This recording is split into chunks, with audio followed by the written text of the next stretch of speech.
তুমি যদি ভেবে থাকো আমাকে বিয়ে করছো জন্য আমার উপরে অধিকার খাটাবে, আবার পরীক্ষায় ভালো নাম্বার করবে, তাহলে জীবনের বড় ভুল করবে। আমি তোমাকে একদম স্বামী হিসেবে মানতে পারছি না।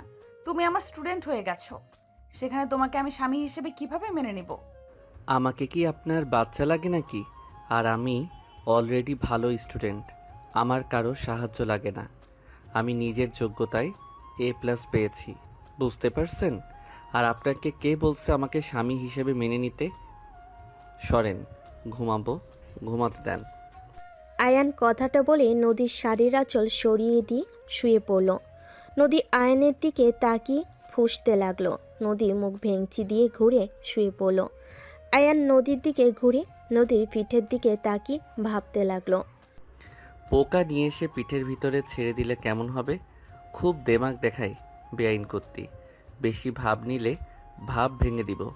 এতদিন আপুর জন্য কিছু বলি নাই, এখন কিছু বললে খবর আছে। ওয়েট, আরামে ঘুমানো বের করছি। আয়ন ইচ্ছে করে নদীকে পিছন থেকে জড়িয়ে ধরল। নদী চমকে উঠল সামনের দিকে ঘুরতে। আয়ান নদীর বুকে মাথা দিয়ে ঘুমানোর ভান করতে লাগলো। নদী আয়ানকে সরিয়ে দেওয়ার চেষ্টা করতে লাগলো। আয়ান একটু নড়ে আরও শক্ত করে জড়িয়ে ধরল। নদী রেগে বলল, তুমি কি জেগে আছো নাকি? ইচ্ছে করে আমাকে জড়িয়ে ধরছো নাকি? আয়ান, ছাড়ো বলছি। আয়ান কিছু না বলে চুপচাপ ঘুমানোর ভান করতে করতে ঘুমিয়ে গেল। নদী ভাবতে লাগলো। ঘুমিয়ে মনে হয় গেছে। উফ। নদী আয়নকে আর না সরিয়ে দিয়ে ওর হাতের উপরে হাত রেখে ঘুমিয়ে গেল। সকালে আয়নের ঘুম ভাঙলে দেখে নদী ওর বুকে মাথা দিয়ে ঘুমিয়ে আছে। আয়ন ভাবতে লাগলো। কাজটা হইল কি? আমি তো ওনার বুকের উপরে ঘুমিয়ে গেছিলাম, এই আবার আমার উপরে কখন ঘুমালো? আয়ন নদীর কোমরের দিকে চোখ গেলে আয়ন আস্তে আস্তে নদীর কোমরের উপর হাত দিয়ে সুড়সুড়ি দিতে লাগলো। নদী ঘুমের ঘরে চুলকাতে লাগলো। আয়ন মিটিমিটি করে হাসতে লাগলো। আয়ন আবার দিতে যাবে, সাথে নদী বিরক্ত হয়ে উঠে পড়ল। দেখে আয়ন ঘুমিয়ে আছে। আয়নকে জড়িয়ে ধরে শুয়ে আছে। নদী আস্তে আস্তে আয়নের হাত সরিয়ে দিয়ে খাট থেকে উঠে পড়ল। নদী আলমারির কাছে গিয়ে শাড়ি বের করে ওয়াশরুমে চলে গেল। আয়ন এক চোখ খুলে দেখে নদী নাই। আয়ন লাফ দিয়ে উঠে ভাবতে লাগলো। উফ, ওই বেডা বিয়ে করে নিয়ে যাওয়া বাদ দিয়ে গার্লফ্রেন্ড নিয়ে পালাইলো, আর ওর হবু বউ আমার কপালে চলে আসলো।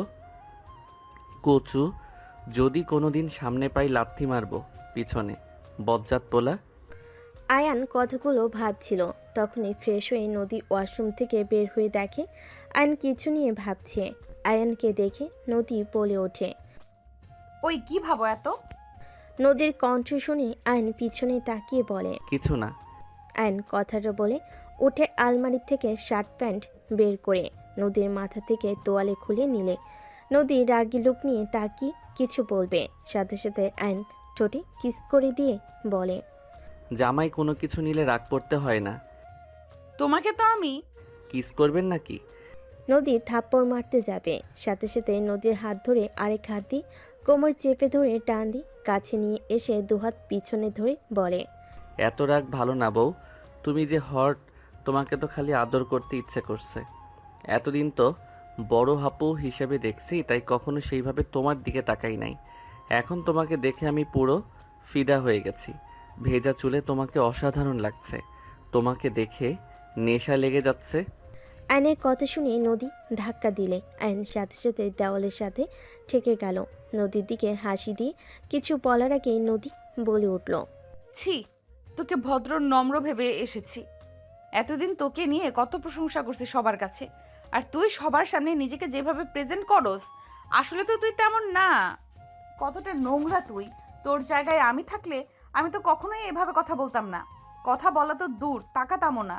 আমি তোর কলেজের ম্যাম, তোর উচিত আমাকে সম্মান করা। আমাকে দেখলে তোর লজ্জা পাওয়া উচিত। আর আমাকে তুই বলস আমি হট?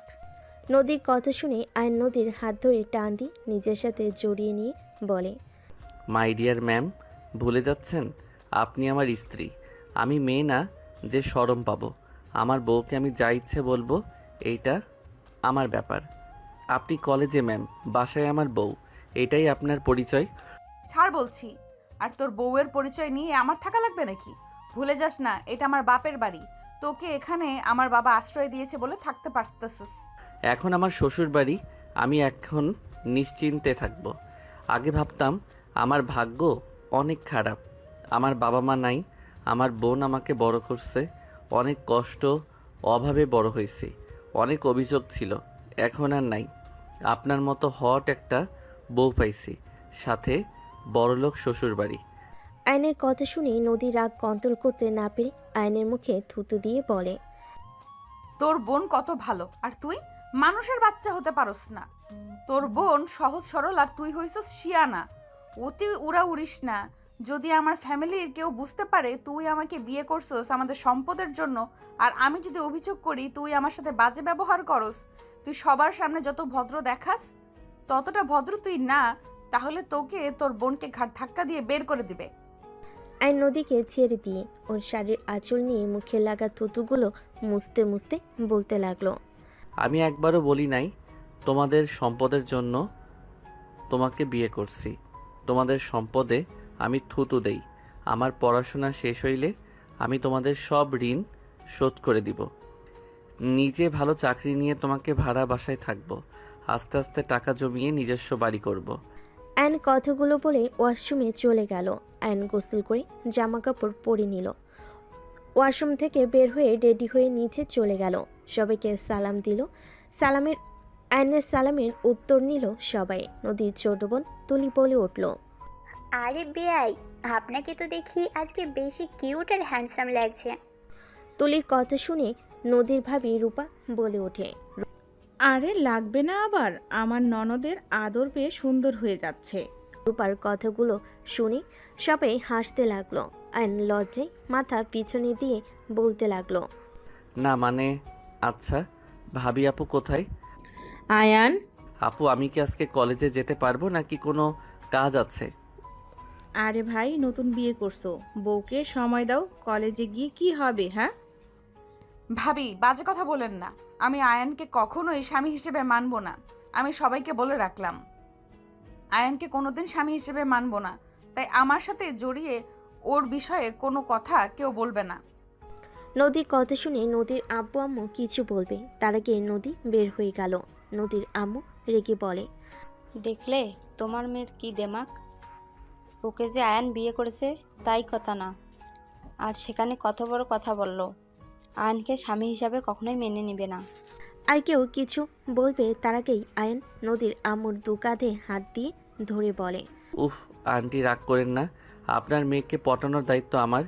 এমনভাবে পটাবো দেখবেন তখন নিজের মুখে আমাকে স্বামী হিসেবে পরিচয় দিবে। আয়ান, নদীর সাথে পাকনামি যেন করতে যাস না। ওর মাথা ঠান্ডা হলে সব ঠিক হয়ে যাবে। তুই ছোট, তোর সাথে বিয়ে দিয়েছি তাই রাগ করেছে। এখানে যে কেউ রাগ করবে। বৌমা, তুমি সবসময় নদীর হয়ে কথা বলবে না তো? তোমাদের দুজনের আদর পেয়ে পেয়ে এত বড় কথা বলার সাহস পেল। আম্মু ক্ষমা করবেন, আমার কথা যদি কষ্ট পান। আম্মু, নদীর জায়গায় যে কেউ থাকলে রাগ করতো। আপনারা হঠাৎ করে আয়ানের সাথে বিয়ে দিলেন, বিষয়টা নদী মেনে নিতে পারছে না, তাইও রেগে আছে। কেন, তোমার ভাই কি ভালো ছেলে না? ওই কি খারাপ ছেলে নাকি যে তোমার ননদ এত বড় কথা বলবে? আম্মু, নদীকে কিছু সময় দেন। আর যত বলুক, স্বামী স্ত্রীর সম্পর্ক পবিত্র থাকতে থাকতে এমনিতেই ভালোবাসা তৈরি হয়ে যাবে। এখন ওই ছোট, আর আয়ানও তো নদীকে বড় আপু বলে ডাকতো। আয়ানকেও নদী তো ছোট ভাইয়ের মতো দেখতো। সেখানে হুট করে স্বামী হয়ে গেলে বিষয়টা লজ্জাজনক ব্যাপার। আমি কিছু বলবো না, তোমরা যা ইচ্ছে করো। নদীর আম্মু রাগ করে চলে যেতে নিবে। আয়ন দৌড়ে নদীর আম্মুর রুমে চলে গেল। নদীর আম্মু খাটের উপর বসলে আয়ন হাঁটু গেড়ে বসে হাত ধরে বলে, আন্টি আপনি এমনভাবে থাকলে কিন্তু আমার ভালো লাগে না। আপনি এইসব নিয়ে চিন্তা করবেন না তো, আমি ওনার মনে জায়গা করে নিবই। আর যা করা লাগবে আমি সব করব। আর সত্যি বলতে আমারও প্রথমে অনেক লজ্জা লাগছিল। ছেলে মেয়ের ভালো করতে গেলে আমরা বাবা মা খারাপ হয়ে যায়। আন্টি এইটা কি বলেন? ভাইয়া আপুরা আর উনিও আপনাদের দুইজনকে অনেক ভালোবাসে। ওনার রাগ হয়েছে তাই এমনভাবে কথা বলছে। আপনি শুধু শুধু রাগ করছেন। দেখেন, আপনি আর আঙ্কেল হুট করে আমাকে বিয়ের কথা বলেন, আমি রাজি হইতে চাই নাই। আপনার মুখের দিকে তাকিয়ে আমি রাজি হয়ে যাই। দুইজনের সময় দরকার। আচ্ছা আন্টি, আমার ফোনটা বাজছে। আয়ন উঠে ফোনটা রিসিভ করে ওর ফ্রেন্ডদের সাথে কথা বলা শেষ করে নদীর আম্মুকে কিছুক্ষণ বুঝিয়ে আয়ন রুম থেকে বের হয়। আগের রুমে গিয়ে ব্যাগ নিয়ে বের হইলে আয়নের দুলাভাই আশিক বলে উঠল, আয়ান, গাড়ি ভাড়া নিয়ে যাও। ভাইয়া ভাড়া আছে, ওনার বিয়েতে তো অনেক টাকা উঠছে, ওইগুলো আছে।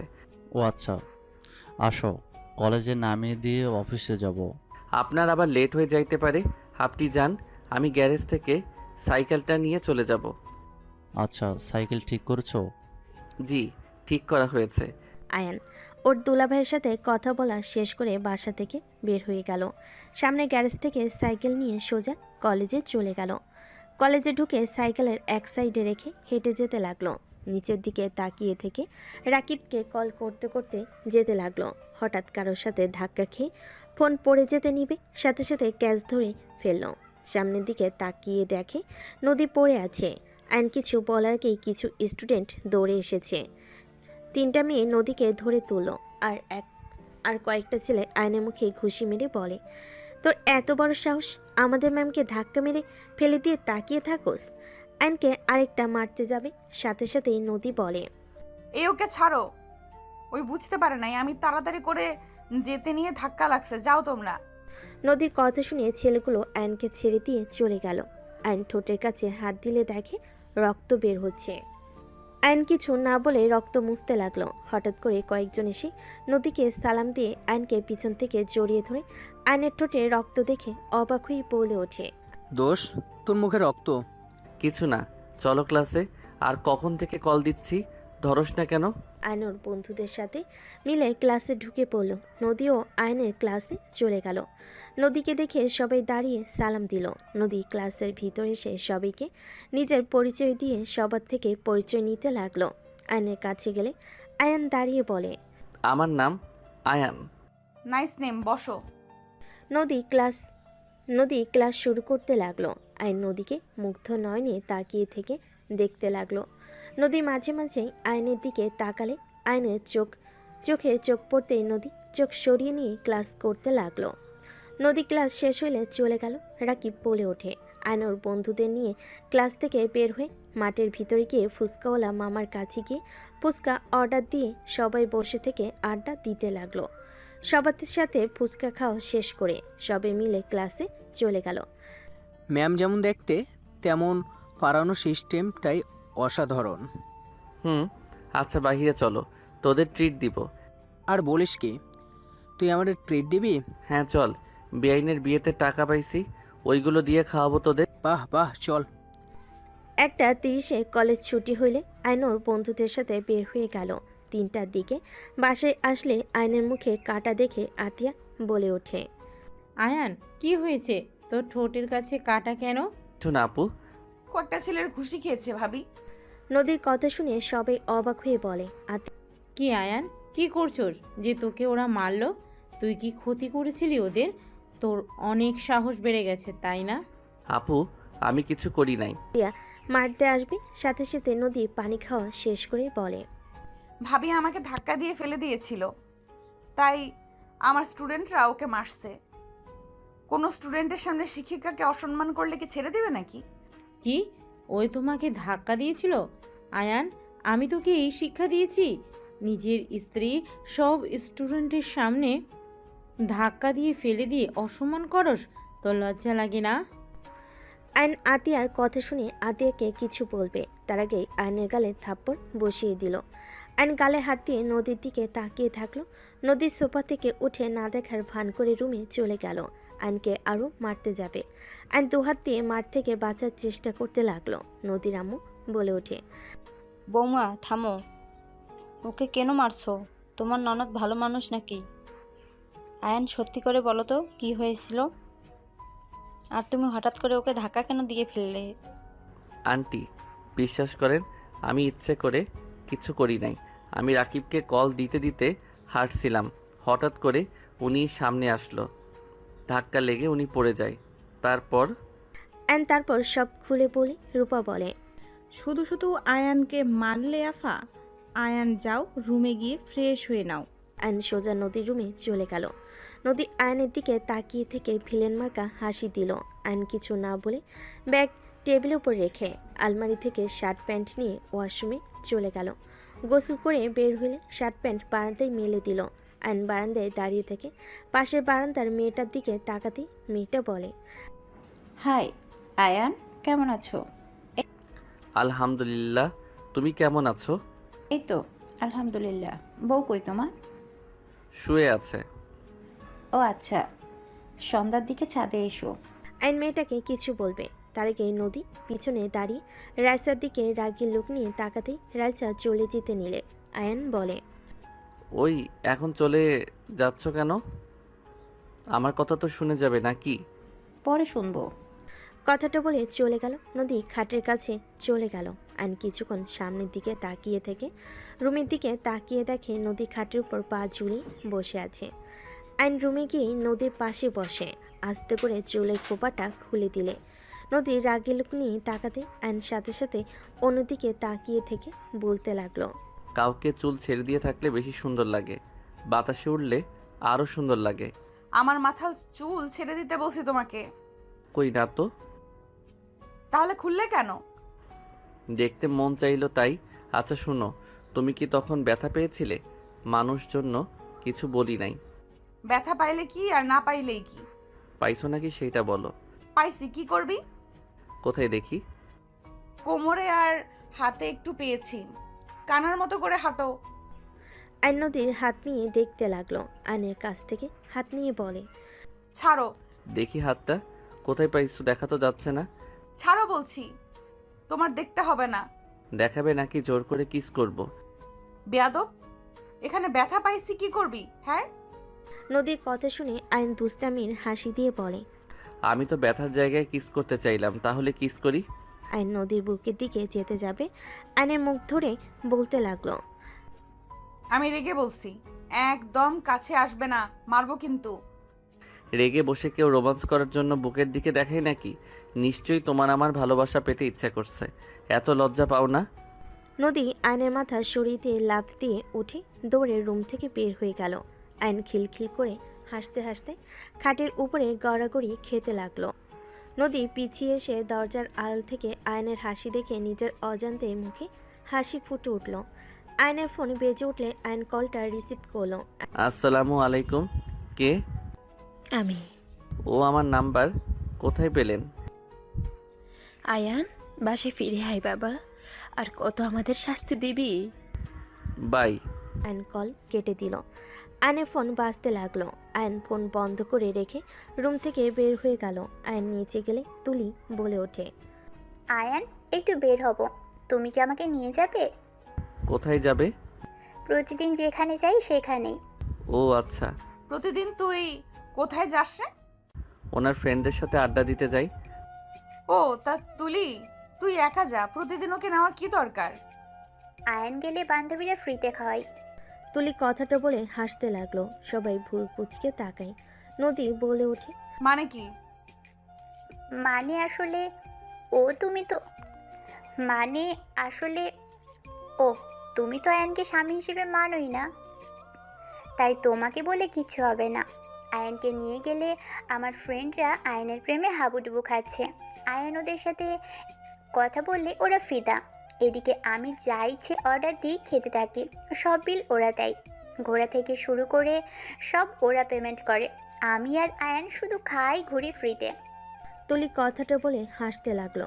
সবাই শুনে অবাক হয়ে তাকিয়ে আছে। নদী ঠাস করে তুলির গালে থাপ্পড় মেরে দিল, আর আতিয়া আয়নের গালে থাপ্পড় মেরে দিল। আইন তুলি দুজনের দিকে তাকিয়ে অসহায় চোখে তাকালে আতিয়া বলে ওঠে, মেয়েদের মন নিয়ে খেলা করতে খুব ভালো লাগে তোর, তাই না? সামান্য কিছু টাকার জন্য তুই ওই মেয়েগুলোর সাথে ফ্ল্যাট করস? তোর কোনো ধারণা আছে? আপু আমি কি করলাম? আয়নের গালে আরেকটা থাপ্পড় মেরে বলে, যখন ওই মেয়েগুলো জানতে পারবে তুই ওদের সাথে মজার ছলে এইসব করেছিস, কেমন লাগবে ওদের? কোনো ধারণা আছে তোর? তুলির কথা শুনে নদীর আম্মু অবাক হয়ে বলে, তুই কি করস? মানে তুই জানোস না নিজের রক্তের পরিচয় দিচ্ছিস নাকি? যদি রক্তের পরিচয় দেস তাহলে দরজা খোলা আছে, বের হয়ে যা। ভাবি এসব কি বলছেন? তুই চুপ কর। তুই এত খারাপ, তোকে কি আব্বু টাকা দেয় না? অন্যের টাকায় খাওয়া ঘোরার জন্য দুজন মিলে ওই মেয়েদের সাথে এমন করতে লজ্জা লাগে না? আয়ানকে বাদ দিলাম, ওই ছোট, তুই তো ওর বড়, আর একটা মেয়ে হয়ে এসব করতে লজ্জা করে না? আরে আজব তো, আমি এখানে কি করছি? ওদের আমি বারবার বুঝিয়েছি, দেখ আয়ান ছোট, এসব প্রেম প্রীতি বোঝে না, ওর পিছনে ঘুরে লাভ নেই। ওরা উল্টা আমাকে বলে আমি নাকি আয়ানকে লাভ করি, জন্যই নিয়ে আসি না। আমাকে অনেক ধরনের কথা বলতো, তো আমি কি করব? সেখানে ওদের যদি আয়ানের সাথে কথা বলতে ভালো লাগে, আমার কি দোষ? আয়ান তো আর ওদের সাথে খারাপ কথা বলে না। আয়ান কেমন জানি কথা বলে, ওরা মুগ্ধ হয়ে শুনে আর হাসে। ওদের দোষ আমাদের না, ওদের দোষ আমাদের না, আমরা বারবার কইছি তো। আর আমাকে বলেছিল আয়ানকে পটাবে, সেখান থেকে ওদের চ্যালেঞ্জ অনুযায়ী যাই 1 মাস হয়ে গেছে, আয়ানকে কেউ পটাতে পারেনি। আর এমনিতেও আয়ানেরও লাভ আছে, আমি তো দেখি ভাবি। বাহ ভাইয়া, ওকে আসা যাওয়ার যে ভাড়া ওইটা দেয়, ওই সাইকেলে নিয়ে যাওয়ার কারণে ওই টাকা থাকে, ওটা দিয়ে খাই। প্রতিদিনের 50 টাকা হাত খরচ দিয়ে চলে নাকি? কি? বাট আয়ানকে তো 200 টাকা করে দেওয়ার কথা। নদীর আব্বু তো বলে দিয়েছে। আর 150 টাকা কই যায়? আমার কাছে থাকে। আম্মু আমার দোষ নাই। আতিয়া 50 করে দিতে বলে, এর বেশি দিতে না করেছে। আর যখন ওর খুব দরকার হয় তখন যে টাকা জমা থাকে ওইখান থেকে নিয়ে দিয়ে দেয়। বৌমা, এইটা একটু বেশি করে ফেলছো না আয়নার সাথে? অ্যান আতিয়াকে কিছু বলার সুযোগ না দিয়ে উঠে দাঁড়িয়ে পড়ল। আপু, আমি আমার রক্ত পরিচয় দিচ্ছি, তুমি আমাকে এটা বলতে পারলে? ওকে ঠিক আছে, দরজা তো খোলা তাই না? চলে যাচ্ছি, তুমি থাকো। আজ থেকে আমার দায়িত্ব তোমাকে নিতে হবে না। ধন্যবাদ আমাকে 8 বছর লালন পালন করার জন্য। এই ঋণ আমি হয়তো শোধ করতে পারবো না, বাট ভাই হয়ে আমার কর্তব্য আমি পালন করার চেষ্টা করব। আয়ন চোখের পানি গড়িয়ে পড়তে আয়ন মুছে চলে যেতে লাগলো। আশিক নদীর আব্বু রূপা আয়নকে আটকানোর জন্য হাত ধরে আতিয়া বলে ওঠে, আম্মু, রূপা আশিক ছেড়ে দাও, বড় হয়ে গেছে, আমাকে ছাড়া সে অনেক কিছু করতে শিখে গেছে, চলে যেতে দেন। আর নদী ও আয়ানকে স্বামী হিসেবে মানে না, তাই কোনো চিন্তার বিষয় নেই যে ওই চলে গেছে নদী কষ্ট পাবে। বাহ, এইটা হবে। যা চলে যা চলে। আয়ান, দাঁড়িয়ে আছোস কেন? আতিয়া পাগল হয়ে গেছো নাকি? ওই একা কোথায় যাবে? আর তুমি ওকে ছাড়া থাকতে পারবে নাকি? এই দুনিয়াতে আমরা সারা, তোমাদের কোনো আত্মীয় আছে নাকি? কোথায় থাকবে ওই ভালো জানে, না হলে এত বছর কিছু না, আজ বলে বের হয়ে যাবে। বাহ, বড় হয়ে গেছে তো, যেতে দাও। বৌমা, বেশি বোঝা ঠিক না। আতিয়া আয়নের দিকে ধমকে সুরে বলে, তোকে যেতে বলেছি না? যা, বের হ। দাঁড়িয়ে আমার দিকে কি দেখোস? যা, ভাবতেছ সম্পূর্ণ ভুল, তোকে ছাড়া ভালোই থাকবো, বের হ। অ্যান আশিকের হাত সরিয়ে দিয়ে বের হয়ে গেল। আশিক দৌড়ে আয়নের পিছন যেতে লাগলো। আয়ন কোনো কথা না শুনে বের হয়ে গেল। আতিয়ার চোখের পানিগুলো টলমল করতে লাগলো। রূপা আতিয়ার দিকে তাকিয়ে বলে, বের হয়ে যেতে বলে এখন কাঁদছো কেন? শুধু শুধু ওকে বের করে দিলে। ভাবি, আপনি এমনটা করে ঠিক করলেন না। আয়ন এসব করতে চায় নাই, আমি জোর করেছিলাম। আতিয়া কারো কোনো কথা না শুনে দৌড়ে চলে গেল রুমে। এদিকে আয়ন সিএনজিতে উঠে চলে গেল। আশিক বাসার ভিতরে গেলে নদীর আম্মু বলে, কি হলো? আয়ান আসলো না? না, সিএনজিতে উঠে চলে গেল। আর তুলি ফালতু কাজের ভেতরে ওকে জড়াতে হবে কেন? আমি কি জানতাম ভাবি এত রেগে যাবে? আর এখানে এত রেগে যাওয়ার তো কোনো কারণ আমি দেখি না। নদী থাপ্পড় মারলে তুলি চুপ হয়ে গেল। নদী রুমে চলে গেল। তুলি কান্না করতে করতে রুমে চলে গেল। 5 দিন পর। আশিক, আয়ানকে কি খুঁজে পেয়েছো? ওর বন্ধুদের থেকে কোনো খবর পাইছো? 5 দিন পর আতিয়াকে এত উতলা দেখে সবাই অবাক হয়ে তাকালো। আশিক অবাক হয়ে বলল, আয়ানের খবর শুনে কি করবে? ওকে পাইলে কি আর না পাইলে কি? তুমি তো 5 দিন ওর নাম শুনতে চাইলে না। আজ আবার কি হলো যে ওর খোঁজ চাচ্ছ? আশিক, ওই আমার ভাই। আমি রাগ করেছিলাম। আমি রাগের বশে একটা কথা বলে দিয়েছি, তাই বলে ও বাসা থেকে বের হয়ে যাওয়ার কথা বলবে? আমি কি আমার ভাইকে শাসনও করতে পারবো না নাকি? শোনো, আমাদেরও ভাই বোন আছে। আমার আম্মুও কোনোদিন তোমার মতো করে শাসন করে নাই। আমার আম্মু আব্বু কি কম রাগী নাকি? তুমি আয়ানকে যে পরিমাণ শাসনে রাখতে, তারপরও কোনোদিন তোমার মুখের উপরে কিছু বলে নাই। ওকে যেভাবে বলো সেইভাবে চলে। ওই ছোট মানুষ তুলির সাথে মিলে একটু মজা করছে, তাতে তুমি ওকে থাপ্পড় মারলে, বের হয়ে যেতে বললে।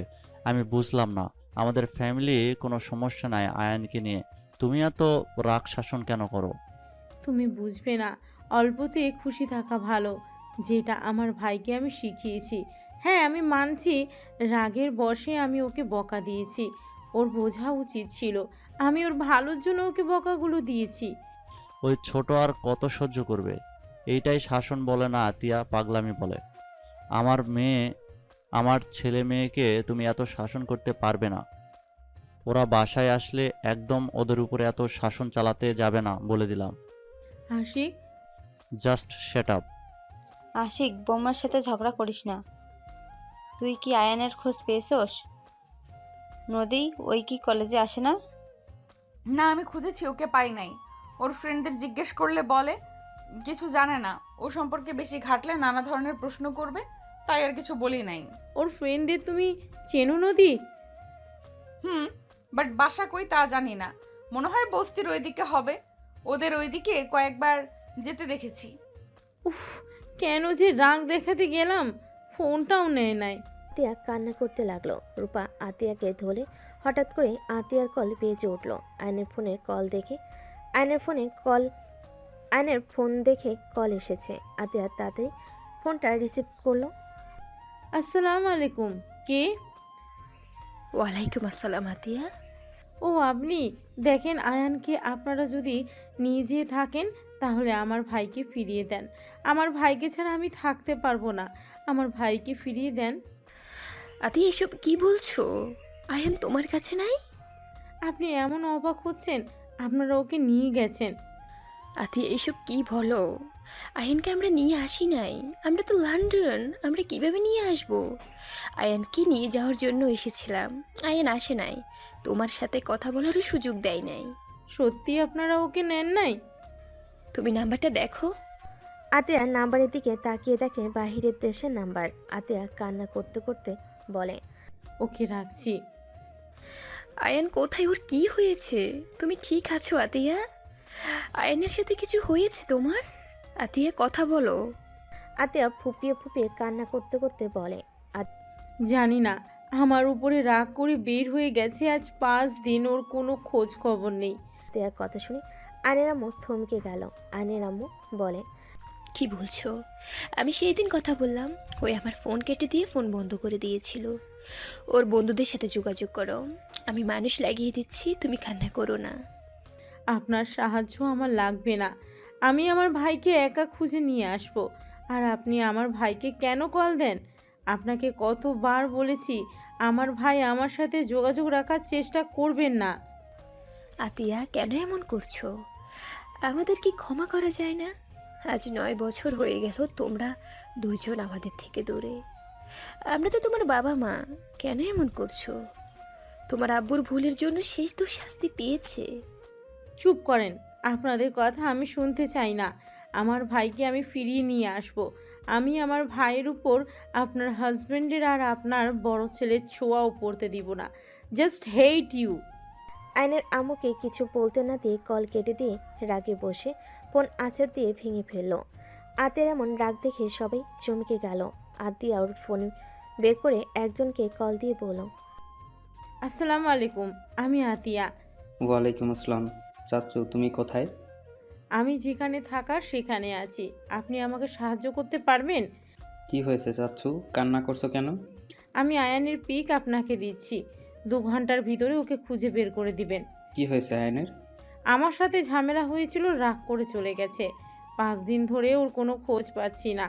আমার যতটা ধারণা ও এই এলাকায় আছে, ওর কাছে বেশি টাকা নাই যে বাইরে যাবে। ঠিক আছে, কান্না করো না, আমি দেখছি। আতিয়া কথাগুলো বলে ফোন কেটে দিল। আয়নের পিক পাঠিয়ে দিল। আতিয়া নিচ থেকে সিম ভেঙে ফেলল। আশিক বলে ওঠে, কাকে বললে যে 2 ঘন্টার ভেতর আয়ানকে বের করে দেবে? এইটা কিভাবে সম্ভব? আমরা 5 দিন ধরে খুঁজে যাচ্ছি, পাচ্ছি না। আর আয়ানের ফোনের সিম ভেঙে কেন ফেললে? এই সিম ফোনের কোনো দরকার নেই, আর যাকে বলেছি তার উপরে আমার বিশ্বাস আছে। আতিয়ার ফোন বেজে উঠলে আতিয়া কল রিসিভ করতেই আয়ান বলে ওঠে, আপু, ওরা আমাকে ধরে নিয়ে এসেছে। আপু আমাকে যেতে দিচ্ছে না। তুই বল আপু, বাসায় যেতে বলেছে। আয়ন কিছু বলার আগেই চাচ্চু ফোন রিসিভ করে বলে, আতিয়া, আয়ান আজকে আমাদের কাছে থাক। তোমার আম্মুরা কাজিনরা ওকে যেতে দিবে না।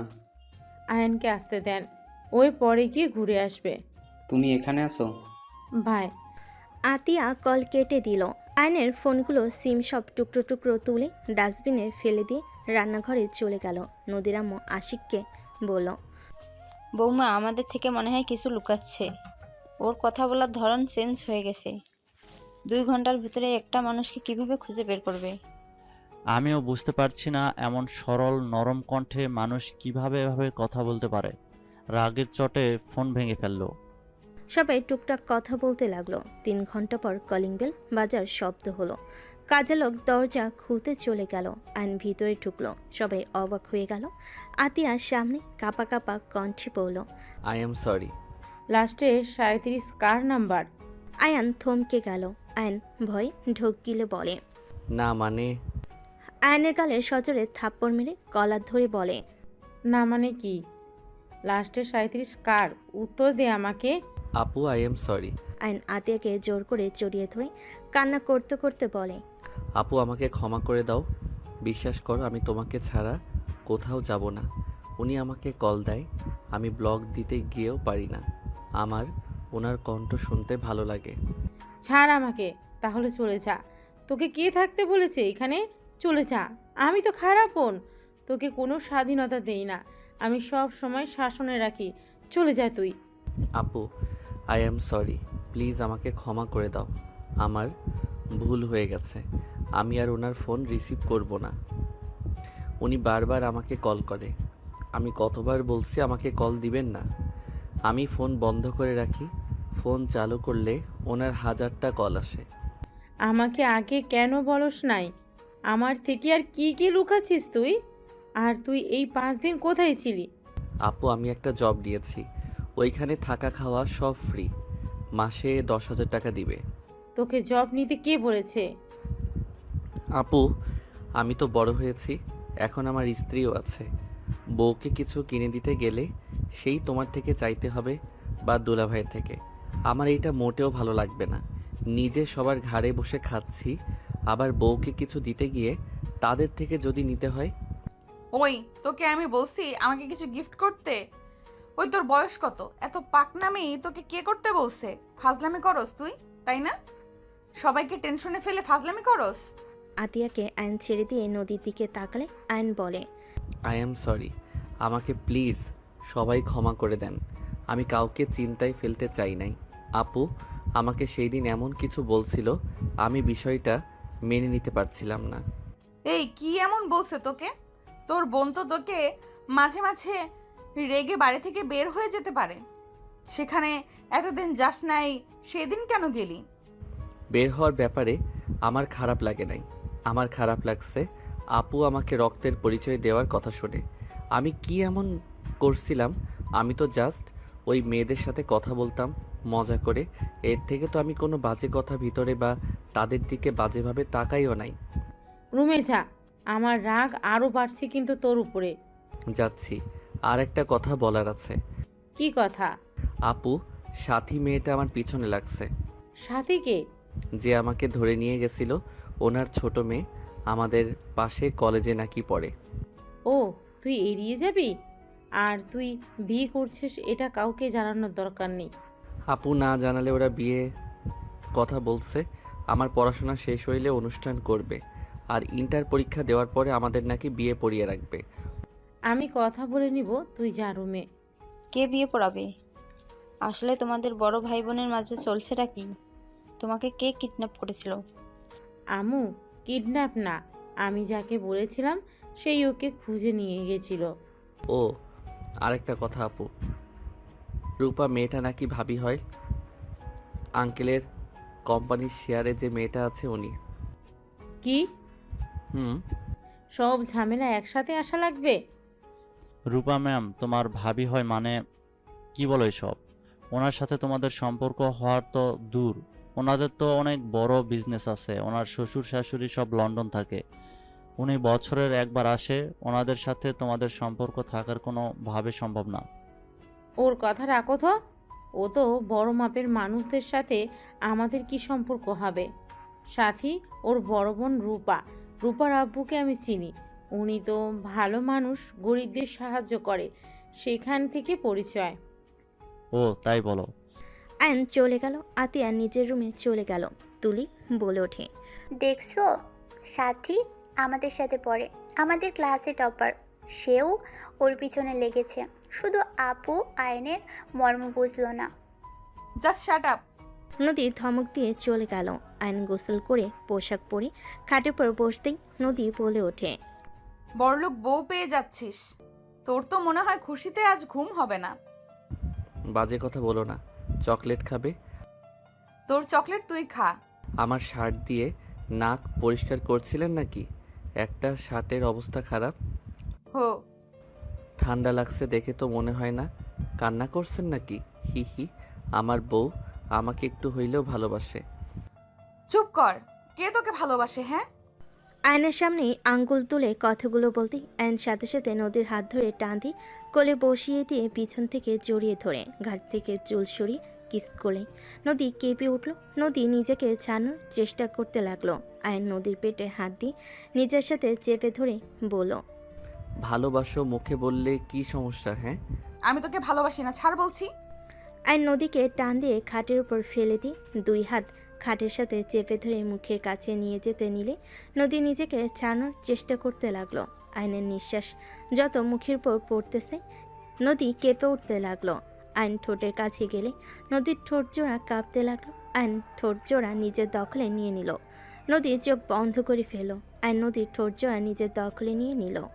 নদীর নিঃশ্বাস ঘন হতে লাগলো। আয়ন আস্তে আস্তে নদীর শাড়ির আঁচলে হাত দিয়ে সরিয়ে দিতেই হঠাৎ করেই নদীর ফোন বেজে উঠল। নদী ধাক্কা দিয়ে সরিয়ে দিয়ে শাড়ির আঁচল ঠিক করে ফোন হাতে নিয়ে বারান্দায় চলে গেল। আয়ন ভুরু কুচকে তাকিয়ে বিড়বিড় করে বলতে লাগলো, শালা কল দেওয়ার সময় পেল না। আয়ন কথাটা বলে উঠে পড়তে বসলো। আয়ন পড়াশোনায় মনোযোগ দিতে লাগলো। নদী কথা বলা শেষ করে পিছনে ঘুরে আয়নের দিকে তাকিয়ে থেকে বারান্দা থেকে বের হয়ে ল্যাপটপ নিয়ে খাটে বসলো। আয়নের ফোনের কথা মনে পড়তেই আয়ন পিছনের দিকে ঘুরে তাকিয়ে বলল, বউ, আপু কি আমার ফোনটা নিয়ে নিয়েছে? ভেঙে ফেলছে, ফোন সিম দুইটাই। নদীর কথা শুনে আয়নের মন খারাপ হয়ে গেল। আয়ন আর কিছু না বলে চুপচাপ পড়তে বসলো। নদী আয়নকে দেখে বলল, এই সত্যি করে বলো তো, তোমরা ভাই বোন আমাদের থেকে কি কিছু লুকাচ্ছ নাকি? কি লুকাবো? আমার মনে হয় কিছু লুকাচ্ছ। লুকাচ্ছি। আপনাকে লাভ করি, আপনি বোঝেন না। ফালতু। নদী আর কিছু না বলে কাজ করতে লাগলো। আয়ন পরে মনোযোগ দিতে লাগলো। রাতে সবাই খেতে গেল। আয়ন খাবার খেতে নদীর পাশে বসলো। আতিয়া সবাইকে খাবার দিতে লাগলো। আয়নকে খাবার দিলে আয়ন নিচের দিকে মাথা দিয়ে চুপচাপ খেতে লাগলো। হঠাৎ করে আতিয়ার দিকে তাকালে আতিয়া বলে ওঠে, কিছু বলবি নাকি? না। তাহলে বারবার তাকাচ্ছিস কেন? আয়ন কিছু না বলে খেতে লাগলো। আয়ন আতিয়ার দিকে তাকিয়ে বলে, আপু আমার খেতে ইচ্ছা করছে না। কেন, কি হয়েছে? কিছু না, আমি খাবো না, গলা দিয়ে ভাত নামছে না। আয়নের কণ্ঠটা কান্নামাখা হইলে আতিয়া বলে ওঠে, আর 1 মাস আছে কুরবানি ঈদের, তখন আমি তোকে ছেড়ে দিব। এই 1 মাস এখানে থাক। আর নদী তোকে যেহেতু পছন্দ করে না, নদী তুমি আয়ানকে ডিভোর্স দিয়ে দিও, ও এখান থেকে একেবারে জন্য চলে যাবে। আতিয়ার কথা শুনে নদীর বুকটা কেঁপে উঠল। আয়নের দিকে তাকালো। নদীর আম্মু বলে, এইসব কি বলো? ডিভোর্স দিব মানে? আর আয়ানে বা কোথায় যাবে? আম্মু দেখেন, নদী আয়ানকে অপছন্দ করে, সেখানে জোর করে কোনো সম্পর্ক রাখা উচিত না। আমার মনে হয় ডিভোর্স দেওয়া ভালো। আমাদের জন্য দুইজন একে অপরকে অপছন্দ করে জোর করে একই ছাদে থাকছে আমাদের জন্য। আমরা এইটা হতে দিতে পারি না। মেয়েদের স্বাধীনতা বলে একটা কথা আছে। একটা জিনিস বুঝলাম না, তুমি সব সময় মেয়েদের হয়ে এত কথা কেন বলো? মেয়ে হয়ে কি আমাদের কোনো স্বাধীনতা থাকবে না নাকি? বিয়ে সারা জীবনের ব্যাপার। সেখানে নদী আয়নকে সহ্য করতে পারছে না, সেখানে বাধ্য হয়ে আয়নের সাথে থাকার কোনো মানে হয় না। দুজনের জীবন নষ্ট। আমারও তাই মনে হয়, ওদের বাধ্য হয়ে সম্পর্কে রাখা উচিত না। দুজন চুপ করবে। খাবার খেতে দিবে নাকি উঠে চলে যাব? আতিয়া বসলো, সবে খাবার খেতে লাগলো। আয়ন অল্প খেয়ে উঠে চলে গেল। আয়ন রুমে গিয়ে বসে থেকে ভাবতে লাগলো। উনি কি আসলে আমাকে ভালোবাসে না নাকি? একটা কথাও বলল না আপু, যে ডিভোর্সের কথা বলল কিছু বলল না, চুপচাপ কথাগুলো শুনলো। ওকে ডিভোর্স দিলে আমিও দিব। আমিও চাই না জোর করে ওনার সাথে থাকতে। ভালো লাগছে না, চারিদিকে শুধু অশান্তি। আয়ন কথাগুলো ভাবতে লাগলো। আয়ন খাটের এক কোণে শুয়ে থেকে কথাগুলো ভাবতে লাগলো। নদী রুমের ভিতর এসে আয়নকে ভাবতে দেখে কিছু বলল না। খাটে শুয়ে লাইট অফ করে দিল। ডিম লাইট জ্বালিয়ে উপরের দিকে তাকিয়ে থাকতে লাগলো। আয়ন নদীর হাতের উপরে মাথা দিয়ে পেট উপরে হাত রেখে জড়িয়ে ধরে বলল, তুমি কি সত্যি আমাকে ডিভোর্স দিবে? আচ্ছা, আমাকে কি সত্যি ভালোবাসা যায় না? আমি অন্য কাউকে ভালোবাসি। নদীর কথা শুনে আয়নের বুকের ভিতর কেঁপে উঠল। আয়ন এক সেকেন্ডের ভিতরে নদীর উপর থেকে হাত সরিয়ে নিল। আয়ন খাট থেকে নেমে বালিশ নিয়ে সোজা সোফায় চলে গেল। নদীর চোখের পানিগুলো গড়িয়ে পড়ল। নদী মনে মনে ভাবতে লাগলো, এই তোমার ভালোবাসা আয়ান? অন্য কাউকে ভালোবাসি শুনে আমার পাশের জায়গাটা ছেড়ে দিলে? নিজের স্ত্রীকে নিজের করে রাখার বয়স তোমার হয় নাই। কিভাবে নিজের জায়গায় ধরে রাখতে হয় সেটা তুমি জানো না আয়ান। নদী কথাগুলো ভাবতে ভাবতে চোখের পানি ফেলতে ফেলতে ঘুমিয়ে গেল। আয়ন এপাশ ওপাশ হতে লাগলো। আয়ন ভাবতে লাগলো, আমাকে ভালো না বাসলে আমি ছিলাম না দেখে আমার শার্ট জড়িয়ে কেন কান্না করছে? আর সত্যি কান্না করছে নাকি আমার ভুল ধারণা? আমি কাছে গেলাম, আমাকে শুধু মুখে বলল সরে যেতে। কই প্রথমের মতো তো জোর করে সরিয়ে দেওয়ার চেষ্টা তো করলো না। উফ, মেয়ে মানুষকে বোঝা বড্ড কঠিন। আমার বোন একটা আছে, এত পেঁচালো কেন এই মেয়ে মানুষ, ধ্যাত ভালো লাগে না। আয়ন কথাগুলো বলে ঘুমিয়ে গেল। সকালে ঘুম ভাঙলে নদী আয়নের দিকে কিছুক্ষণ তাকিয়ে থেকে ওয়াশরুমে চলে গেল। আয়নের ঘুম ভাঙলে খাটের দিকে তাকিয়ে দেখে নদী নাই। আয়ন উঠে ওয়াশরুমের দিকে তাকিয়ে বুঝল ওয়াশরুমে গেছে। আয়ন উঠে বারান্দায় চলে গেল। বারান্দার গ্রিল ধরে দাঁড়িয়ে থাকতে লাগলো। হঠাৎ করে সামনে থেকে রাইসা বলে উঠল, গুড মর্নিং আয়ান, কেমন আছো? Good morning. আলহামদুলিল্লাহ ভালো, তুমি কেমন আছো? আলহামদুলিল্লাহ। কাকির থেকে শুনলাম তুমি নাকি রাগ করে বের হয়ে গেছিলে। ওই আর কি। আর এমন করবে না, তুমি তো জানো ভাবি তোমাকে কত ভালোবাসে। যাই হোক, তোমার বাসার সবাই কেমন আছে? আলহামদুলিল্লাহ।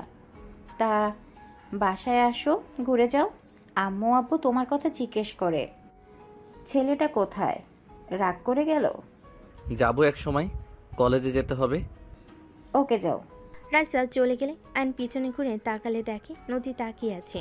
আয়ন কিছু না বলে নিচের দিকে তাকিয়ে আলমারির কাছে গিয়ে শার্ট প্যান্ট নিয়ে ওয়াশরুমে চলে গেল। ফ্রেশ হয়ে পোশাক চেঞ্জ করে আয়ন বের হইল। ব্যাগ কাঁধে নিয়ে নিচে চলে গেল। আয়ন একজনকে দেখে অবাক হয়ে গেল। আয়ন বলে উঠল, খালা। আয়নের কণ্ঠ শুনে পিছনের দিকে মহিলাটা তাকাতেই আয়নকে বলল, কি বাবা তুমি আমাকে চেনো? MKH। আয়নের কথা শুনে রহিমা খালা অবাক হয়ে গেল। রহিমা খালা কাঁপা কাঁপা কণ্ঠে বলে উঠল, আয়ান। আয়ন দৌড়ে গিয়ে রহিমা খালাকে জড়িয়ে ধরল।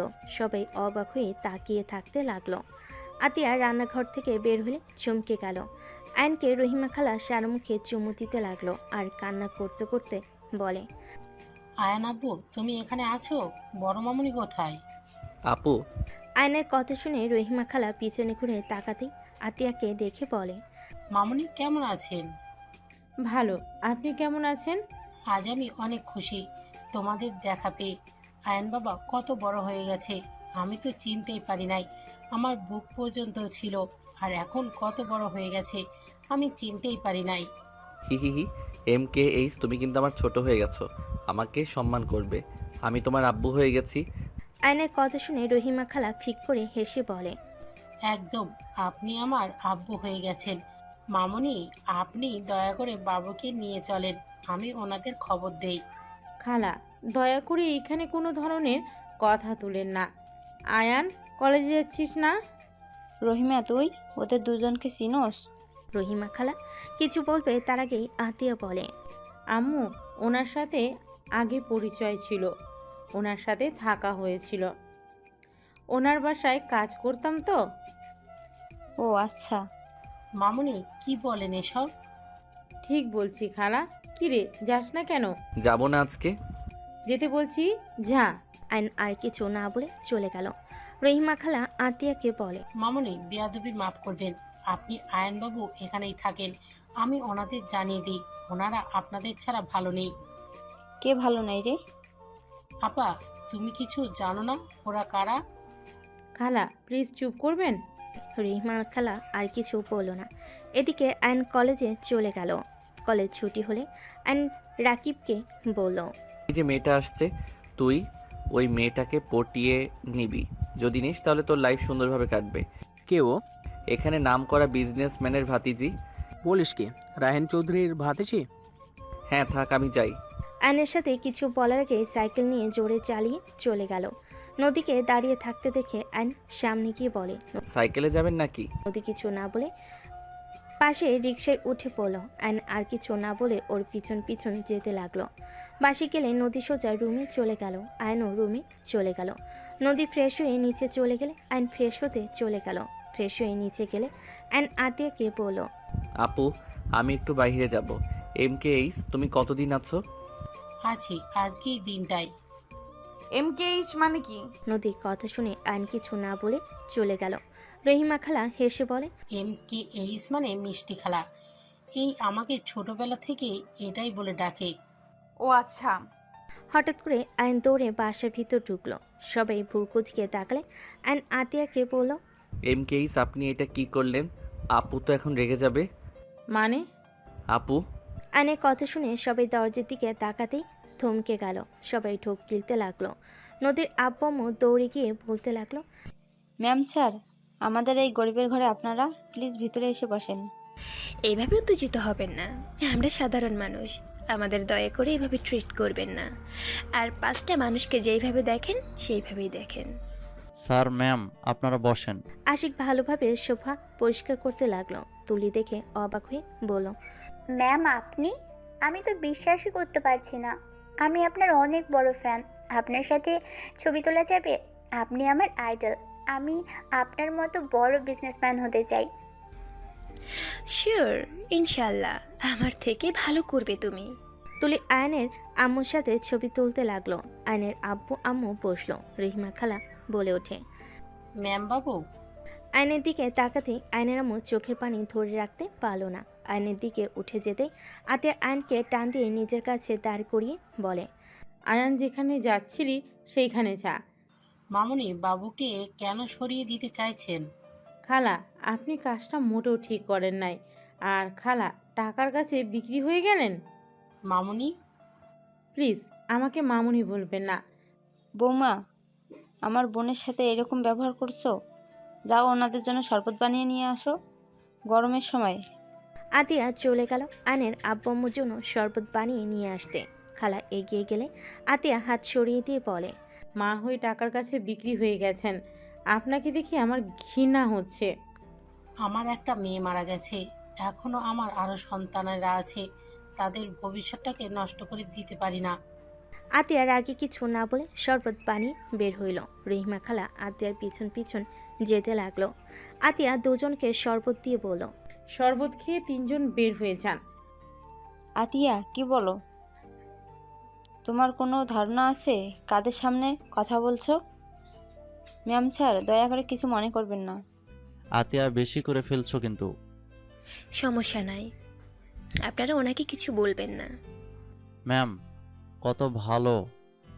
ওনাদের এত সম্মান করার কি আছে? আমরা মানুষ, ওনারাও মানুষ, মাথায় তোলার কোনো মানে হয় না। আশিক রাগে আতের হাত ধরে রাগী লুক নিয়ে তাকাতে রহিমা খালা তাড়াতাড়ি করে আশিকের হাত ধরে কিছু বলবে, সাথে সাথেই আতিয়া বলে, খালা ছাড়েন, আমার হাজবেন্ড আমার সাথে যেমন ইচ্ছে তেমন ব্যবহার করবে, হাত ছাড়েন ওর। আর আপনার ম্যাম স্যার নিয়ে এখান থেকে যান। উনি তোমার হাজব্যান্ড? জি মিসেস রাহেলা চৌধুরী, উনি আমার হাজবেন্ড, আর ওনারা আমার শ্বশুর শাশুড়ি, আর ওই দুটা আমার ননদ। এইটাই আমার দেবরের বউ রূপা। তাই আমি চাচ্ছি না আপনারা দুইজন আমার শ্বশুর বাড়িতে বসে থাকেন। আয়নের আব্বু বলে ওঠে, আতিয়া প্লিজ আমাকে ক্ষমা করে দাও, প্লিজ তোমরা আমাদের সাথে চলো। আতিয়া রেগে বলে, অসম্ভব, আপনাদের সাথে আমরা কেন যাব? আপনারা চলে যান, আমাদের দয়া করে বিরক্ত করবেন না। আমরা আলহামদুলিল্লাহ অনেক সুখে আছি, প্লিজ চলে যান। আতিয়া, আর কত শাস্তি দিবে আমাদের? রহিমা তো আমাদের ক্ষমা করে দিয়েছে, সেখানে তুমি কেন আমাদের ক্ষমা করতে পারছো না? টাকা দিয়ে সব কিনতে পারবেন, আমাদের ভাই বোনকে টাকা দিয়ে কিনতে পারবেন না, বুঝতে পারছেন? আয়নের আব্বু বলে ওঠে, দেখো তোমার শ্বশুরের কোম্পানি লসের দিকে যাচ্ছে, তুমি আর আয়ান যদি আমাদের ক্ষমা করে আমাদের সাথে আসো, তাহলে আমি আশিকের কোম্পানির বড় করার সব কিছু দিয়ে দেব। দরকার হলে তোমাদের কলেজের ওইখানে যে কোম্পানি, ওটাই আশিককে দিয়ে দেব। আয়নের আব্বুর কথা শুনে আতিয়ার আগে সামনে থাকা ফুলদানি এক আছাড়ে ভেঙে ফেল আর রাগে চিল্লায়ে বলে ওঠে, আপনি আমার স্বামীকে লোভ দেখান, আপনার কোম্পানি আপনার কাছে রাখেন। দয়া করে এখান থেকে তিনজন যান। আপনারা যদি বেশি বুঝেন, আমি আয়নকে নিয়ে এখান থেকে চলে যাব। আপু, এই চুপ, তুই এখানে একটা কথা বলবি না। আপু আফিয়া আরুষ এসেছে, শান্ত হও। আতিয়া আফিয়া আরুষকে দেখে চুপ হয়ে গেল। দুজন দৌড়ে এসে নদীকে জড়িয়ে ধরল। আফিয়া বলে, ফুপ্পি, তোমরা দুইজন এখানে কার সাথে আসলে? আঙ্কেল আমাদের রেখে গেছে। মামা, তোমাকে কল দিলাম, ফোন বন্ধ কেন? ফোন সিম ভেঙে ফেলছে তোমার আম্মু। আসসালামু আলাইকুম। আপনাদের তো আমি ম্যাগাজিনে দেখেছিলাম আপনারা আমাদের বাসায়। ওয়ালাইকুম আসসালাম। আয়নের আম্মু আফিয়া আরুষকে জড়িয়ে ধরে সারা মুখে চুমু দিতে লাগলো। দুজন অবাক হয়ে তাকিয়ে থাকতে লাগলো। আফিয়া বলে ওঠে, আপনারা এত বড় মানুষ হয়ে আমাদের আদর করছেন। আমি তোমার নানি হই, আর ওইটা তোমার নানু ভাই হয়। সবাই অবাক হয়ে গেল। আফিয়া আরুষ অবাক হয়ে তাকিয়ে আছে। আফিয়া বলে ওঠে, কি বলেন? আমাদের তো নানা নানি নাই, আম্মু আর মামা আছে। আমার কথা বিশ্বাস না হলে তোমার মামা আর আম্মুকে জিজ্ঞেস করো।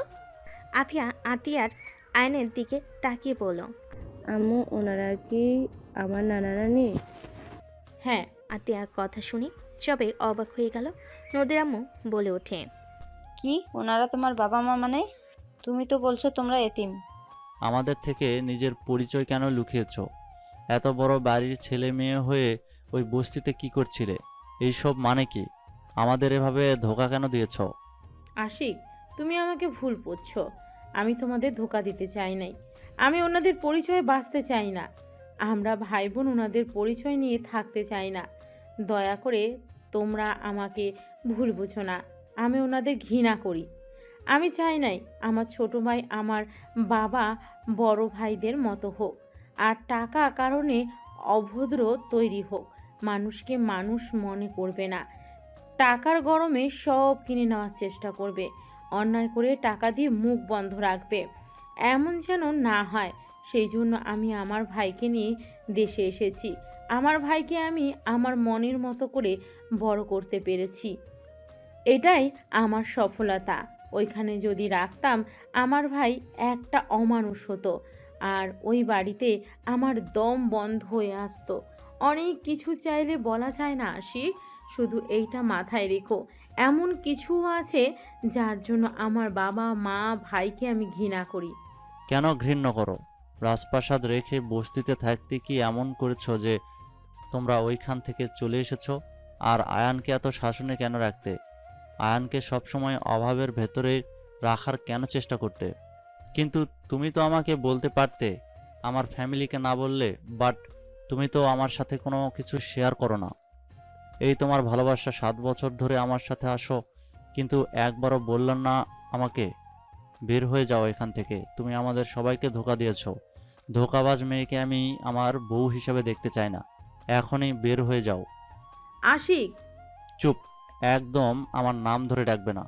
ভাইয়া, তুমি কথা বলো না। তুমি নিজেও কাউকে কিছু জানাও নাই। তুমি ছোট হয়ে সব কিছু লুকিয়ে গেছো।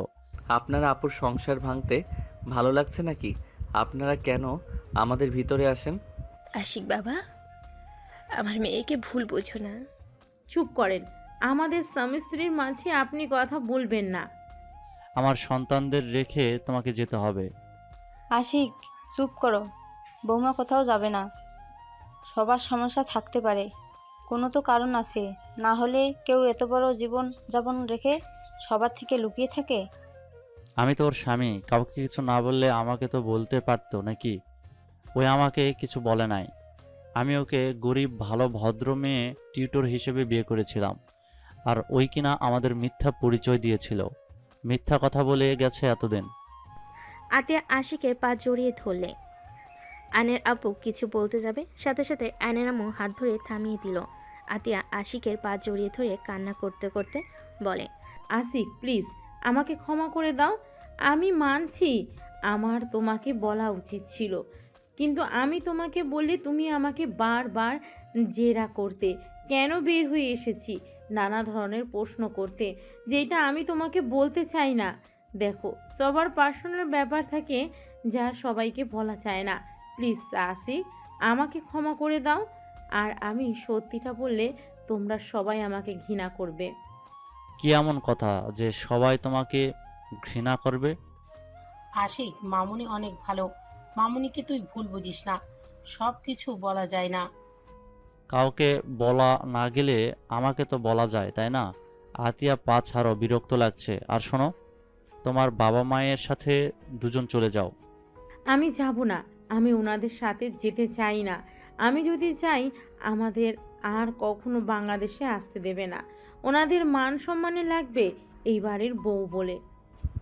ভাইয়া প্লিজ আমাদের ক্ষমা করে দেন। আয়ন আশিকের সামনে গিয়ে ক্ষমা চাইলে আশিক কিছু না বলে আতিয়াকে সরিয়ে দিয়ে রুমে চলে গেল। আতিয়া আশিকের পিছন পিছন যেতে লাগলো। আয়ন রেগে বলতে লাগলো, এখানে আসতে কে বলেছিল আপনাদের?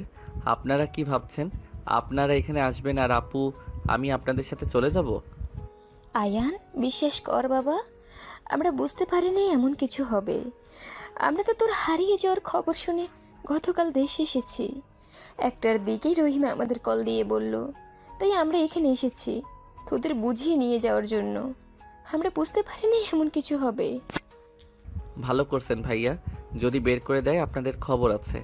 আপনারা এখান থেকে দয়া করে চলে যান। আয়ন হাত জোর করে বলে আয়নের আম্মু কান্না করতে করতে চলে গেল। আয়নের আব্বু বলে ওঠে, ভুল আমাদের ছিল। তোমার আম্মুকে কেন তোমরা কষ্ট দিচ্ছ? আয়ন কিছু না শুনে অন্যদিকে ঘুরে দাঁড়ালে আয়নের আব্বু চলে গেল। রহিমা খালাও চলে গেল। নদীর আম্মু বলে ওঠে, আমি জানি না তোমাদের মাঝে কি হয়েছে, কিন্তু তোমরা কাজটা ঠিক করলে না। উনি তোমাদের জন্ম দিয়েছে, তোমাদের 9 বছর ধরে কাছে পায় না, না তোমাদের দেখতে পারছে না ছুঁয়ে দেখতে পারছে। আমি একজন মা, আমার মেজ সন্তানটাই দূরে থাকে, প্রতিনিয়ত ওর জন্য বুকটা পুড়ে। আমি তাও আমার সন্তানের সাথে ফোনে কথা বলতে পারি, আর উনি তাও পারে না। উনি তোমাদের ছাড়া ভালো নাই। আমার মনে হয় তোমার বাবা মায়ের কাছে একবার যাওয়া উচিত। আপু আমার ভালোর জন্য আমাকে নিয়ে এত দূর চলে এসেছে। আপু অনুমতি না দিলে আমি কিছু করতে পারবো না। আমার মনে হয় ভাবিকে তোমার বোঝানো উচিত। সবাই মিলে কথা বলতে লাগলো। আর এদিকে আতিয়া আশিককে বলতে লাগলো, শুনতে চাও কেন তাদের থেকে দূরে? ওকে, তাহলে শোনো। রহিমা খালা আমাদের বাসার বিশ্বস্ত কাজের লোক। উনি আমাকে আয়ান ভাইয়াকে বড় করেছে। লন্ডনে গেলে ওনার ছোট মেয়েকে নিয়ে যায়, আর ছোট মেয়ে আমার সাথে সব সময় থাকতো। আমি ওকে অনেক ভালোবাসতাম, ছোট বোনের মতো। ভাইয়াও ছোট মেয়েটাকে একা পেয়ে রেপ করেছিল। মেয়েটা সহ্য করতে না পেরে মারা যায়। আতিয়ার কথা শুনে আশিক যেন থমকে গেল, চোখ কপালে উঠে পড়ল। আশিক বলে ওঠে, কি রুমি ধর্ষণ হয়েছিল? ওই অ্যাক্সিডেন্ট করে মারা যায় নাই? আর ওই যখন ধর্ষণ হয় তুমি কোথায় ছিলে? ওটা মিথ্যা কথা ছিল। আমি আমার ফ্রেন্ডদের সাথে 7 দিনের ট্যুরে গেছিলাম। আর ট্যুরে গেলে আয়ান রুমি জন্য কিছু না কিছু আনতাম। সেই দিন ওর জন্য গিফট নিয়ে আসলে ওকে খুঁজলে কেউ কিছু বলে না, সবাই চুপচাপ হয়ে থাকে। আয়ান ছোট মানুষ দৌড়ে এসে আমাকে জড়িয়ে ধরে বলে, আপু, রুমি আপুকে তো ভাইয়া আকাশে তাড়া করে দিয়েছে। কাউকে বলো না আমি তোমাকে আসতে বললাম, বললে ভাইয়াকে পুলিশ ধরে নিয়ে যাবে। কথাগুলো শুনে আমার হাত পা ঠান্ডা হয়ে যাচ্ছিল। আমি চিৎকার করলে পরে জানতে পারি সব কিছু। আর আব্বু আম্মু সব জানার পর চুপ করেছিল। আব্বু সব কাজের লোককে টাকা দিয়ে মুখ বন্ধ করে রেখেছিল। রইমা খালা পাগল হয়ে গেছিল প্রায়। ওনাকে নিয়ে আমি থানায় যেতে চাইলে উনি আমার সাথে থানায় যায় না। টাকা দিয়ে রুমির মৃতটা অ্যাক্সিডেন্ট বলে চালিয়ে দেয়। আতিয়া কান্না করতে লাগলো, আশিকের দিকে তাকিয়ে বলে, তাহলে বলো ওই ফ্যামিলিতে কিভাবে থাকবো? ছেলে এত বড় অন্যায় করলো, অথচ বাবা মা কিছু বলে নাই, চুপ করে থাকছে। আর আমাকে মুখ বন্ধ রাখতে বলছে। আমাকে রুমে বন্দি করে রেখেছিল। আম্মু পর্যন্ত আমাকে হুমকি দেয়, সেখানে বলবে ওদের পরিচয় সবাইকে জানাই। আজও কেউ জানে না যে রুমির মৃত্যু সত্যিটা। এইটা আমাকে তিলে তিলে কুড়ে খাচ্ছে। আমার নিজের ভাই হলে কি হবে? ওর শাস্তি পাওয়া উচিত ছিল। আর খালা আজ টাকার কাছে বিক্রি হয়ে গেছে। যা দেখতে পারছো সব আমার বাবার টাকায় করছে। তার বাকি সন্তানদের কথা ভেবে রুমির সাথে অন্যায় ভুলে গেছে। আমার সাথে শুধু থাকতো, তাতে আমি রুমিকে ভুলতে পারি নাই। আর উনি মা হয়ে টাকার কাছে বিক্রি হয়ে গেল। আতিয়া কান্না করতে লাগলো। আশিক আতিয়াকে জড়িয়ে ধরল বুকের সাথে। আশিক আতিয়ার মাথায় চুমু দিল। আতিয়া বলতে লাগলো, ভাইয়া অনেক মেয়েদের জীবন নষ্ট করেছে। আমার তাতে ওকে দেখতে ইচ্ছে হতো না। লাস্টে রুমির সাথে যা করেছে সেইটা মেনে নিতে পারি নাই। আর বাবা মাকে তার হয়ে কথা বলতে দেখে পরে আর উপায় না পেয়ে আয়ানকে নিয়ে আমি পালিয়ে দেশে চলে আসি। আমি চাই না আয়ানও ভাইয়ার মতো হয়ে যাক। এখন বলো আমি কি খুব অন্যায় করেছি? যারা অন্যায়কে অন্যায় মনে করে না, আমার ঘৃণা হয় ওনাদের দেখলে। সেখানে তাদের পরিচয়ে কেন চলবো বলতে পারো? আই অ্যাম সরি, আমি তোমাকে ভুল বুঝেছি। তোমাকে নিয়ে আমার গর্ব হচ্ছে। আমি ভুল মানুষকে আমার জীবনসঙ্গী হিসেবে বেছে নেই নাই। ওকে আর কাউকে এইসব বলার দরকার নাই। তুমি তোমার মতো থাকো। আতিয়া আশিককে জড়িয়ে ধরে কান্না করতে লাগলো। আশিক আতিয়াকে সান্ত্বনা দিতে লাগলো। আইন রুমে গিয়ে বসে থাকতে লাগলো। নদী আয়নের পাশে এসে বসলো। আইন নদীর দিকে তাকিয়ে আবার নিচের দিকে তাকালো। নদী আয়নকে বলল, আমার মনে হয় তোমার ফ্যামিলির সাথে তোমার থাকা উচিত। ওনার চোখের পানি মিথ্যা ছিল না। তোমাদের হারানো ব্যথা, তার চোখের পানিগুলো স্পষ্ট দেখা যাচ্ছিল। সেই তোমাদের আম্মু, সে কখনোই তোমাদের ক্ষতি চাইবে না। আমারও ইচ্ছে করে আম্মুর কাছে যেতে, কিন্তু আমি আপুকে কষ্ট দিতে পারবো না। ভাবিকে কাছে গিয়ে বোঝাও, দেখো বাবা মা কতদিন বাঁচবে। যদি তাদের সাথে শেষ পর্যন্ত না থাকতেই পারে, তাহলে সন্তান হয়ে জন্ম নিয়ে কি লাভ হইলো? ফ্যামিলির সাথে বাঁচতে শিখতে হয়। সবাই মিলেমিশে থাকার মাঝে আনন্দ আছে। দেখো না আমাদের ফ্যামিলি একসাথে থাকে, কত মজা হয়। এভাবে দূরে দূরে থাকলে কি কোনো মজা আছে বলো? আমি কি করব? আমার মাথায় কিছুই ঢুকছে না। মাথা ব্যথা করছে, ঘুমাবো। আইন উপর হয়ে শুয়ে পড়ল। নদী আয়নের দিকে কিছুক্ষণ তাকিয়ে থেকে ভাবতে লাগলো, তুমি আমাকে ছেড়ে চলে যাবে। ভাগ্যিস তোমার প্রতি ভালোবাসা প্রকাশ করি নাই, করলে আজ আরো বেশি কষ্ট পেতে হইতো। নদীর চোখের কোণায় পানি গড়িয়ে পড়তেই মুছে নিল।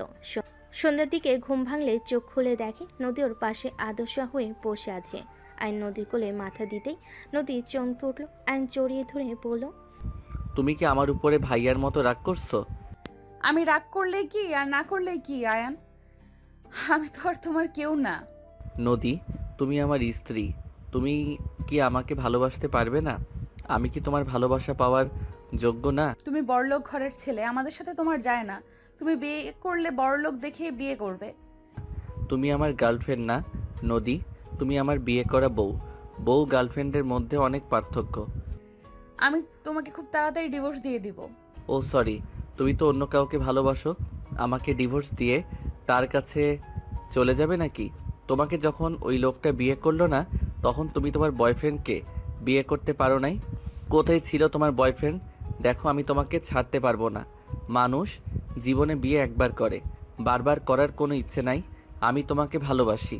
আমি আর কাউকে বউ হিসেবে মেনে নিতে পারবো না। তুমি আমাকে ভালোবাসো না, এটা আবেগের বশে বলছো।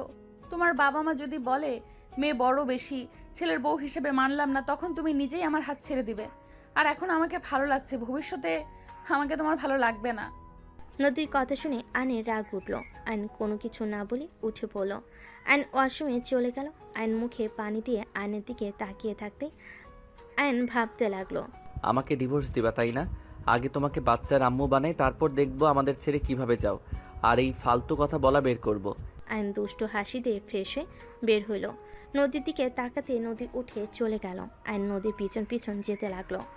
আয়নের পকেটে বাদাম থাকাতে আয়ন একটা বাদাম নিয়ে সোজা নদীর কোমরের দিকে ছুঁড়ে মারল। নদীর ভুর কুচকে পিছনে তাকালে আয়ন শীষ বাজাতে বাজাতে অন্যদিকে তাকিয়ে নিচে নেমে যেতে লাগলো। নদী বলে উঠল, ফাজিল কোথাকার, বেয়াদব ছেলে একটা।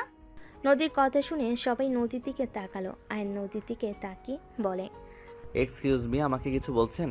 থাপ্পড় মেরে দাঁত ফেলে দিব। আন্টি, এটা কি ধরনের বেয়াদব বলেন তো? স্বামীর দাঁত ফেলে দিলে সবাই ওনাকে বলবে না?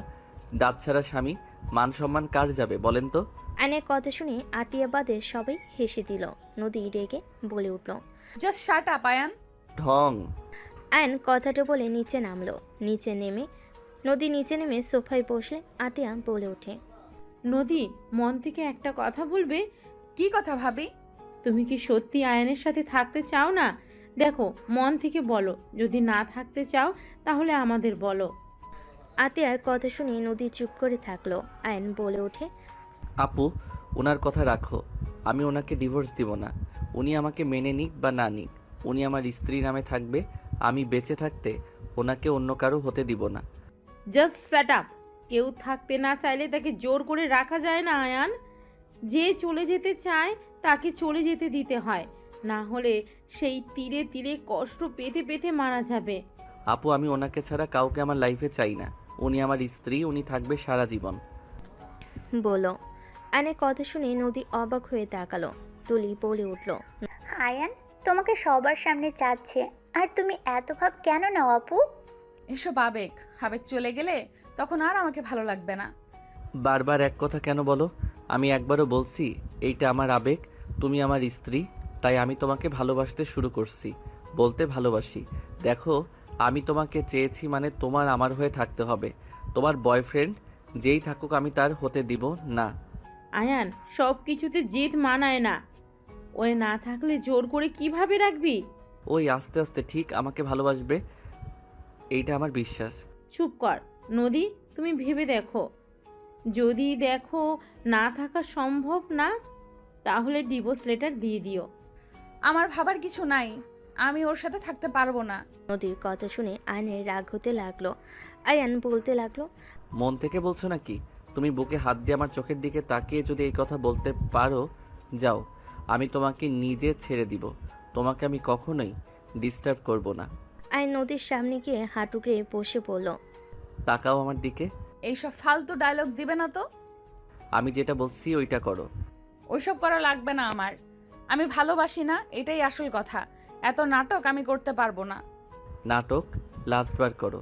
আমার দিকে তাকিয়ে কথাগুলো বললে আমি আর তোমার সাথে থাকবো না। আয়ন জোরাজুরি করতে লাগলো। এক পর্যায়ে আয়নের উপরে বিরক্ত হয়ে নদী চিল্লাইয়ে বলে উঠল, আমি তোমাকে ভালোবাসি না। এক কথা কতবার বলবো? হ্যাঁ, তোমার দিকে তাকিয়ে বলছি, কান খুলে শুনে নাও। আমি তোমাকে ভালোবাসি না মানে ভালোবাসি না। তোমার সাথে সংসার করা আমার পক্ষে সম্ভব না। দয়া করে আমাকে মুক্তি দাও প্লিজ। আমার লাইফ থেকে চলে যাও তুমি।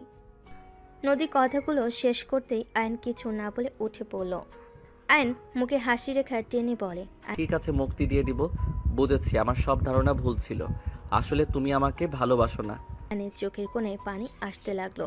আয়ন চোখ মুছতে লাগলো। তুলি কিছু বলতে গেলে আয়ন বলে, চুপ করো, আর কাউকে ওনাকে বোঝানোর দরকার নাই। আপু, ঠিক বলছো, জোর করে রাখা উচিত না। আসলে উনি আমাকে ভালোবাসে না, অন্য কাউকে ভালোবাসে। আতিয়া কিছু বলতে যাবে আইন রেখে নদীর দিকে তাকিয়ে বলল, 1 তালাক 2 তালাক। আয়ান কি করছিস? আয়ান এমনটা করো না।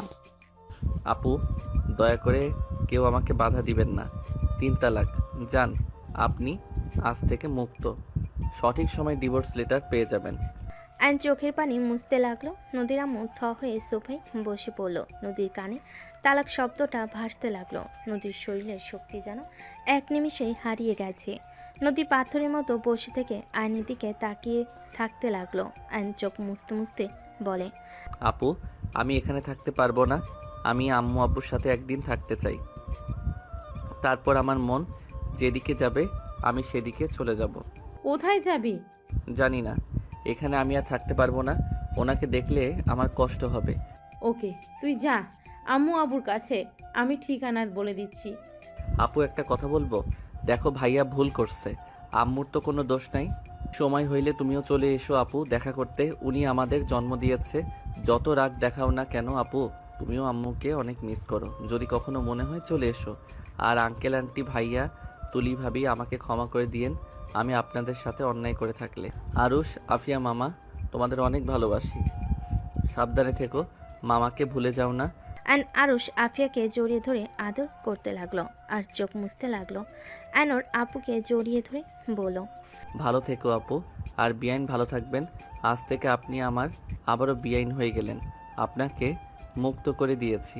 ভুল করলে ক্ষমা করে দিয়েন। আইন চোখের পানি মুছতে মুছতে বের হয়ে গেল। নদীর আপু আম্মু চুপচাপ বসে থাকলো। আশিক রেখে নদীর দিকে তাকিয়ে বলল, নেন, তোকে তো মুক্তি করে দিল, এখন সুখে থাক। সব কিছুতে তো নিজের সিদ্ধান্ত উপরে থাকস। আমাদের ক্ষমা কর। আয়ানের সাথে তোকে বিয়ে দিয়ে আমরা বড় ভুল করেছিলাম। যাক, তুই নিজেই তো সরিয়ে দিলি, ভালো করছস। ডিভোর্স লেটার পাঠিয়ে দিস ওকে। আশিক রেগে চলে গেল। নদীর চোখ দিয়ে পানি গড়িয়ে পড়তে লাগলো। তুলি নদীকে ধাক্কা দিতে নদী ফুলরে পড়ে গেল। আতিয়া দৌড়ে গিয়ে নদীকে দেখে নদী অজ্ঞান হয়ে গেছে। আতিয়া রূপা ডাকতে লাগলো। তুলি দৌড়ে গিয়ে পানি নিয়ে আসলো। রূপা নদীর মুখে পানি দিতে দিতে বলতে লাগলো, নদী, এই নদী, চোখ খুলো। কি হলো তোমার? চোখ খুলো। নদী, চোখ খোলো। নদীর জ্ঞান ফিরলে নদী উঠে দাঁড়িয়ে গেল। কাউকে কিছু না বলে পাথরের মতো সোজা সিঁড়ি ভেঙে উপরে চলে গেল। রুমে গিয়ে দরজা লাগিয়ে দিয়ে নদীর জোরে চিৎকার দিয়ে হাউমাউ করে কান্না করতে লাগলো। নদী কান্না করতে করতে খাটের উপর হয়ে শুয়ে পড়ে। কান্না করতে করতে বলতে লাগলো, আমার এত কষ্ট কেন হচ্ছে? আমি নিজেই তো তোমাকে বাধ্য করলাম। কিন্তু আয়ান, তুমি আমাকে কিভাবে তালাক দিতে পারলে? তুমি আমার মন বুঝেও কিভাবে লাস্টে এটা করতে পারলে? নদী কথাগুলো বিড়বিড় করে কান্না করতে লাগলো। এদিকে আইন ঠিকানা অনুযায়ী চলে গেল। আইন বাসার সামনে গেলে দারোয়ান আইনকে থামিয়ে দিল। আইন বলতে লাগলো, আমাকে যেতে দেন, আমি এই বাড়ির ছেলে। আইনের কথা শুনে দারোয়ান বডিগার্ড হাসতে লাগলো। দারোয়ান বলে ওঠে, ওই ছেলে, এখান থেকে যা, বিরক্ত করিস না। বেশি বুঝলে পুলিশে ধরিয়ে দেব। কথাগুলো বলে একজন আইনকে ধাক্কা দিলে সাথে সাথে এক গাড়ির সাথে ধাক্কা খেলো। ধাক্কা খেয়ে রাস্তায় পড়ে গেল। গাড়ি থেকে সাথে বের হয়ে দৌড়ে আইনের কাছে গিয়ে তুলে পড়ল। আয়ান, তুমি এখানে? আর ওই, আপনারা ওকে ধাক্কা কেন দিলেন? আর একটু হলে কি হতো? দারোয়ান সাথীকে সালাম দিয়ে বলে, ম্যাম, এই ছেলেটা কখন থেকে বিরক্ত করছে? বলে উনি নাকি স্যারের ছেলে। ঠিক তো বলছে, ওই এই বাড়ির ছেলে। সরেন সামনে থেকে। সবাই অবাক হয়ে তাকালো। আইনের পায়ে ধরে ক্ষমা চাইতে যাবে, সাথে সাথে আইন বলে, কি করছেন? আমি আপনার ছোট, আমার পায়ে কেন ধরতে নিয়েছেন? দেখেন, আমি কিছু মনে করি নাই। আপনারা আপনাদের দায়িত্ব পালন করছেন। আইন কথাগুলো বলে সাথে সাথে ভিতরে গেল। সাথীকে আইন ধন্যবাদ দিয়ে দিল। দুজন সদর দরজার সামনে দাঁড়িয়ে কলিং বেলে চাপ দিল। কাজের লোক দরজা খুলে দিল। সাথী আইন একসাথে বাসার ভিতর ঢুকলো। বসার ঘরে যেতেই সবাই আইনকে দেখে অবাক হয়ে গেল। আইনের আম্মু দৌড়ে এসে আইনকে জড়িয়ে ধরে বলে, আয়ান বাপ, তুই এসেছিস? আমি তো বিশ্বাস করতেই পারছি না। আয়ান, তুই আসি করে আসে নাই? না, আমি একা এসেছি। আয়নকে দেখে রাফি দৌড়ে এসে আয়নকে জড়িয়ে ধরে কান্না করে দিল। রাফি কান্না করতে করতে বলতে লাগলো, আয়ানবাবু কেমন আছিস তুই? ভাই আমাকে ক্ষমা করে দে ভাই। রাফি আয়নকে জড়িয়ে ধরে কান্না করতে লাগলো। আয়নকে দেখে সবে এক এক করে আয়নকে আদর করতে লাগলো। আয়ন সবার সাথে কুশল বিনিময় করলো। আয়নের আব্বু বলে, আয়ান আতিয়া আসবে না? আমি জানি না। আচ্ছা আয়ান, চল রুমে গিয়ে ফ্রেশ হয়ে নে বাবা। আয়নের আম্মু আয়নকে নিয়ে রুমে চলে গেল। 5 বছর পর আম্মু আপুর আসবে না? সবাই আসবে, তোর বিয়ে আর তোর বোন আসবে না, তা কি হয় নাকি? আপু তো আমার সাথে কথা বলছে না। আসবে, চিন্তা করিস না তো, ওই যে এসে গেছে। আয়ন সদর দরজার দিকে তাকালে আরুষ আফিয়া দৌড়ে এসে আয়নকে জড়িয়ে ধরলো। আয়ন ওদের আদর করতে লাগলো। আতিয়ার দিকে তাকাতেই নদীকে দেখতে পেয়ে আয়নের বুকটা কেঁপে উঠল। আয়নের আব্বু আম্মু ভাবি সবাই নদীর ফ্যামিলির সাথে কথা বলতে লাগলো। আয়ন আতিয়ার কাছে এগিয়ে গেলে আতিয়া কিছু না বলে হাঁটা দিল। আয়ন বলে ওঠে, আপু আমি কি করছি? কেন আমার সাথে এমন করছো? 3 বছর ধরে আমার সাথে ঠিকভাবে কথা বলছো না। ওই আপু কি হয়েছে তোমার? দয়া করে আমার কানের কাছে ভ্যান ভ্যান করবেন না।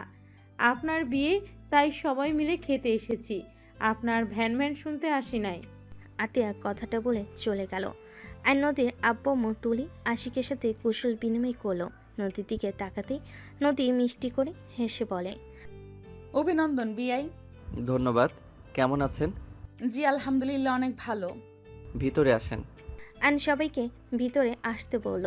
আয়নের আম্মু বলে, আয়ান মামুনিদেরকে রুমে নিয়ে যা। ঠিক আছে আম্মু। আয়ন নদী তুলির লাগেজ নিয়ে হাঁটতে লাগলো। দুজন আয়নের পিছন পিছন যেতে লাগলো।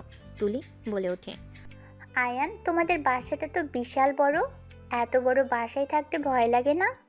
একটু তো ভয় লাগতো, এখন বিয়ে করতে যাচ্ছি, বউ পাশে থাকলে ভয় আসার প্রশ্ন ওঠে না। ও আচ্ছা। হুম। নদী তুলি আয়নের পিছন পিছন যেতে লাগলো। আয়ন ওদের রুম দেখিয়ে দিয়ে রুম থেকে বের হয়ে গেল। আয়নের বুকের ভিতর ঝড় উঠতে লাগলো। আর নিজেকে সামলিয়ে নিয়ে ওর কাজিনদের সাথে আড্ডা দিতে চলে গেল। সন্ধ্যের দিকে আয়ন রুমে একা বসে আছে, এক দৃষ্টিতে ফ্লোরের দিকে তাকিয়ে আছে। আয়নের আম্মু ডাক দিলে আয়ন ভাবনার জগৎ থেকে বের হয়ে নিচে চলে গেল। আতিয়া না তাকিয়ে অন্যদিকে তাকালো। আয়ন ওর আম্মুর দিকে তাকিয়ে বলল, কিছু বলবে? সারাদিন রুমে কি করিস? হ্যাঁ, এতগুলা বিআই থাকতে সবাইকে নিয়ে একটু ঘুরে আসতে পারিস না? ওই খচ্চর চারটা তোদের কাজ কি ছিল? আয়নের কথা শুনে ওর এক কাজিন বলে, ভাইয়া আমার দোষ নাই, ওনারা তোমার কথা বলে, সবাই একসাথে যাবে। আম্মু আমি একটু সাথীদের বাসায় যাব। বাবা, আয়ান বউকে কি চোখে হারাচ্ছ নাকি? তুলির কথা শুনে নদী আতিয়া বাদে সবাই হাসতে লাগলো। আয়ন মুখে হাসি রেখা টেনে বলে, হুম। ওকে, যাও যাও, আগামীকাল তো গায়ে হলুদ, তারপর বিয়ে। এখনও তাকে পেতে হইলে 2 দিন অপেক্ষা করতে হবে। রাফি আয়নের দিকে তাকিয়ে বলে, আয়ান তুই ঠিক আছিস? কোনো কিছু নিয়ে চিন্তায় আছিস নাকি? দেখ, তোর যদি ওই বিয়েতে মত না থাকে সোজা বলে দে, আমি ওদের বুঝিয়ে নেব। তোর উপরে প্রেশার দিতে চাই না।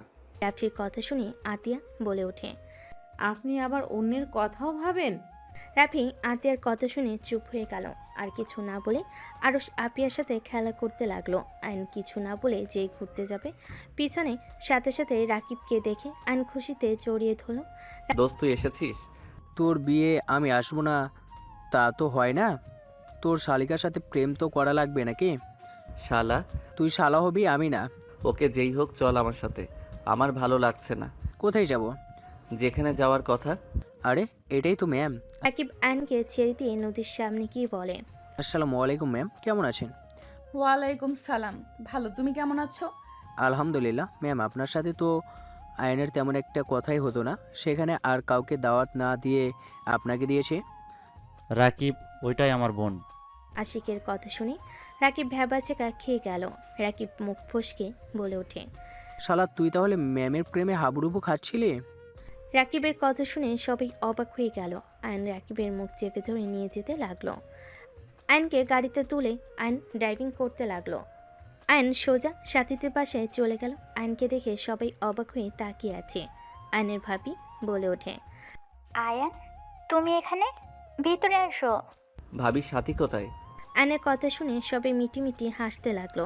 আয়নের ভাবি মিটিমিটি হেসে আয়নকে দেখিয়ে দিল রুম। আয়ন রাকিবকে নিয়ে সোজা সাথীর রুমের দিকে নক করতে লাগলো। কে? আমি আয়ান। আসো। আয়ন রাকিবকে বাহিরে রেখে ভিতরে ঢুকলো। সাথী আয়নকে দেখে বলল, তুমি এখানে কেন? আমার লাইফটা নষ্ট করতে নিয়েছো? আবার দেখতে আসলে নাকি যে কেমন দেখা যাচ্ছে বিয়ের পর কেমন অবস্থা করব? সাথী বাজে কথা বলো না। রাকিব ভিতরে আয়। রাকিব ভিতরে আসে। সাথী রেগে বলে, তুমি এখানে কি করছো? বের হও। এই চুপ করো। শুনো, আমি রাকিবকে বলেছিলাম তোমাকে পটাতে। হ্যাঁ মানছি আমি ওকে লোভ দেখিয়েছিলাম, কিন্তু রাকিব তো তোমাকে সত্যি করে ভালোবাসে। ওই তোমাকে লোভের জন্য ভালোবাসে নাই। তুমি শুধু শুধু ওর উপরে রেগে আছো।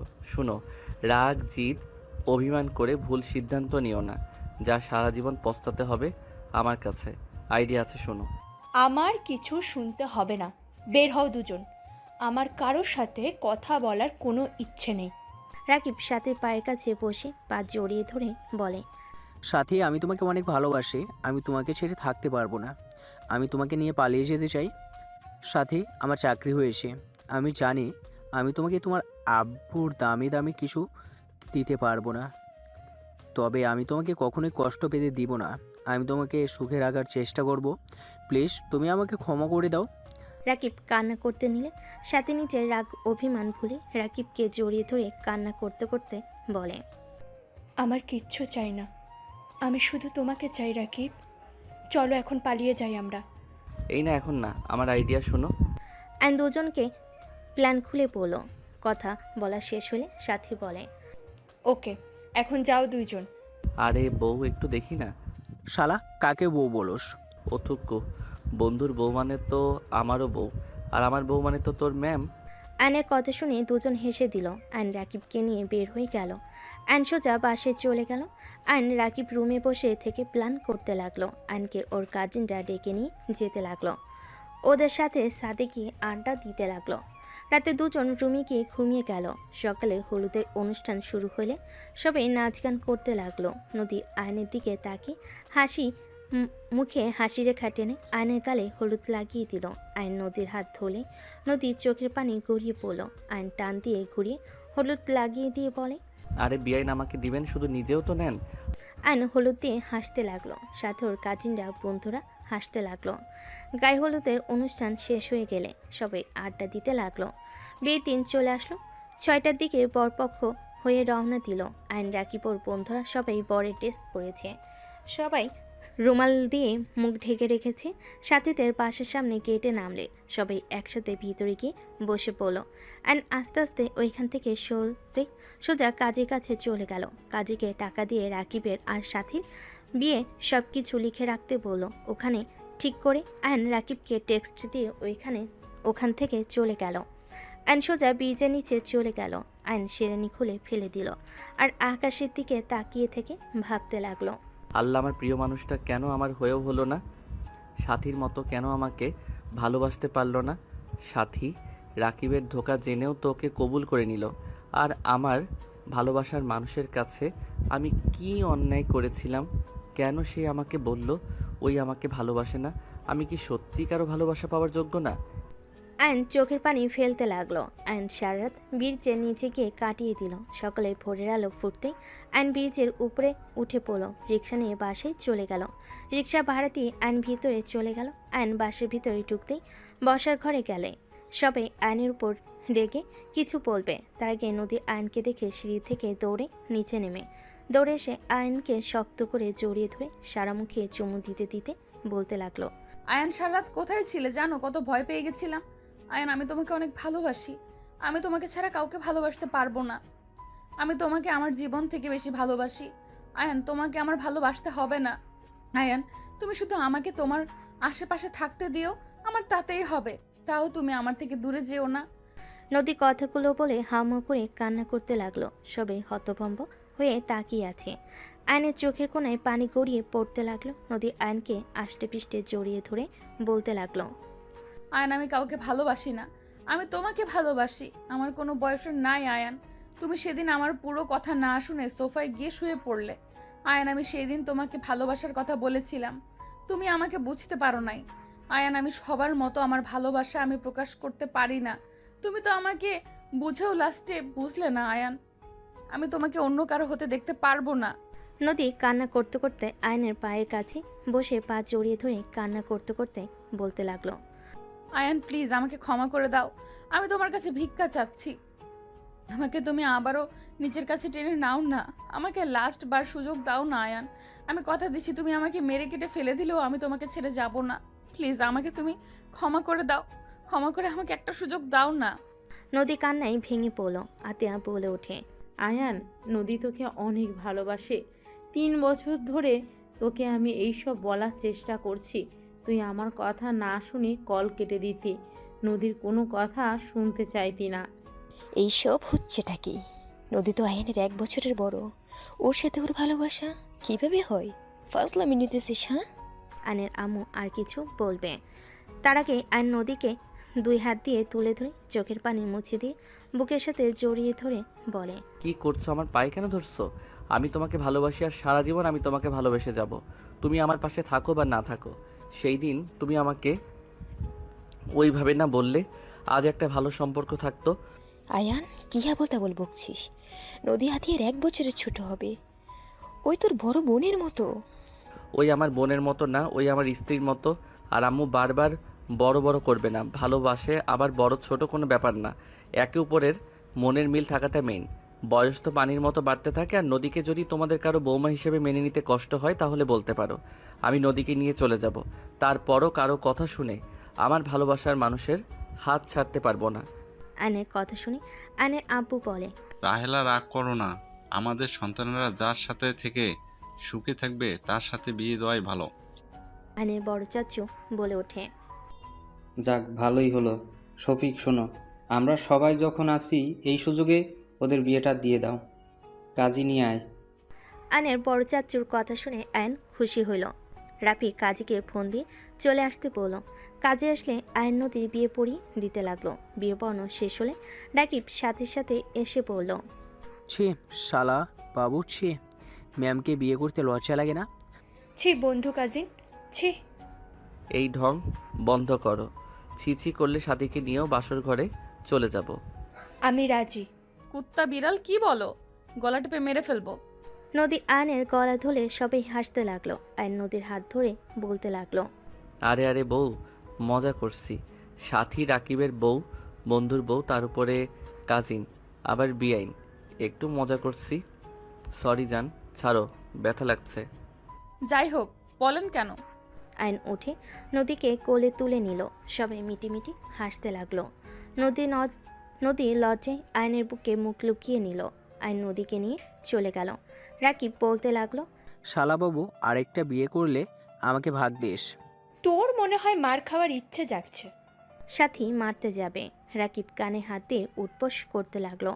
আর আয়ান নদীকে খাটের উপরে গেলে দুষ্টু হাসি দিয়ে এগিয়ে যেতে নিলে নদী দুষ্টু নজরে তাকাতেই আয়ান ফিক করে হেসে বলল, আরে বাহ, বউকে পুরো পুচ্ছি লাগছে। তাই দেখাচ্ছি মজা। নদী কথাগুলো বলে আয়নের শার্ট ধরে টান দিয়ে নিচে ফেলে দিয়ে ঝাঁপিয়ে পড়ল। আয়ন নদীকে নিয়ে সুখের সাগরে চলে গেল। কি ভাই, এত খুশি হওয়ার কিছু নাই? আপনি তো সিঙ্গেল, যান যান, এদের রোমাঞ্চ করতে দেন।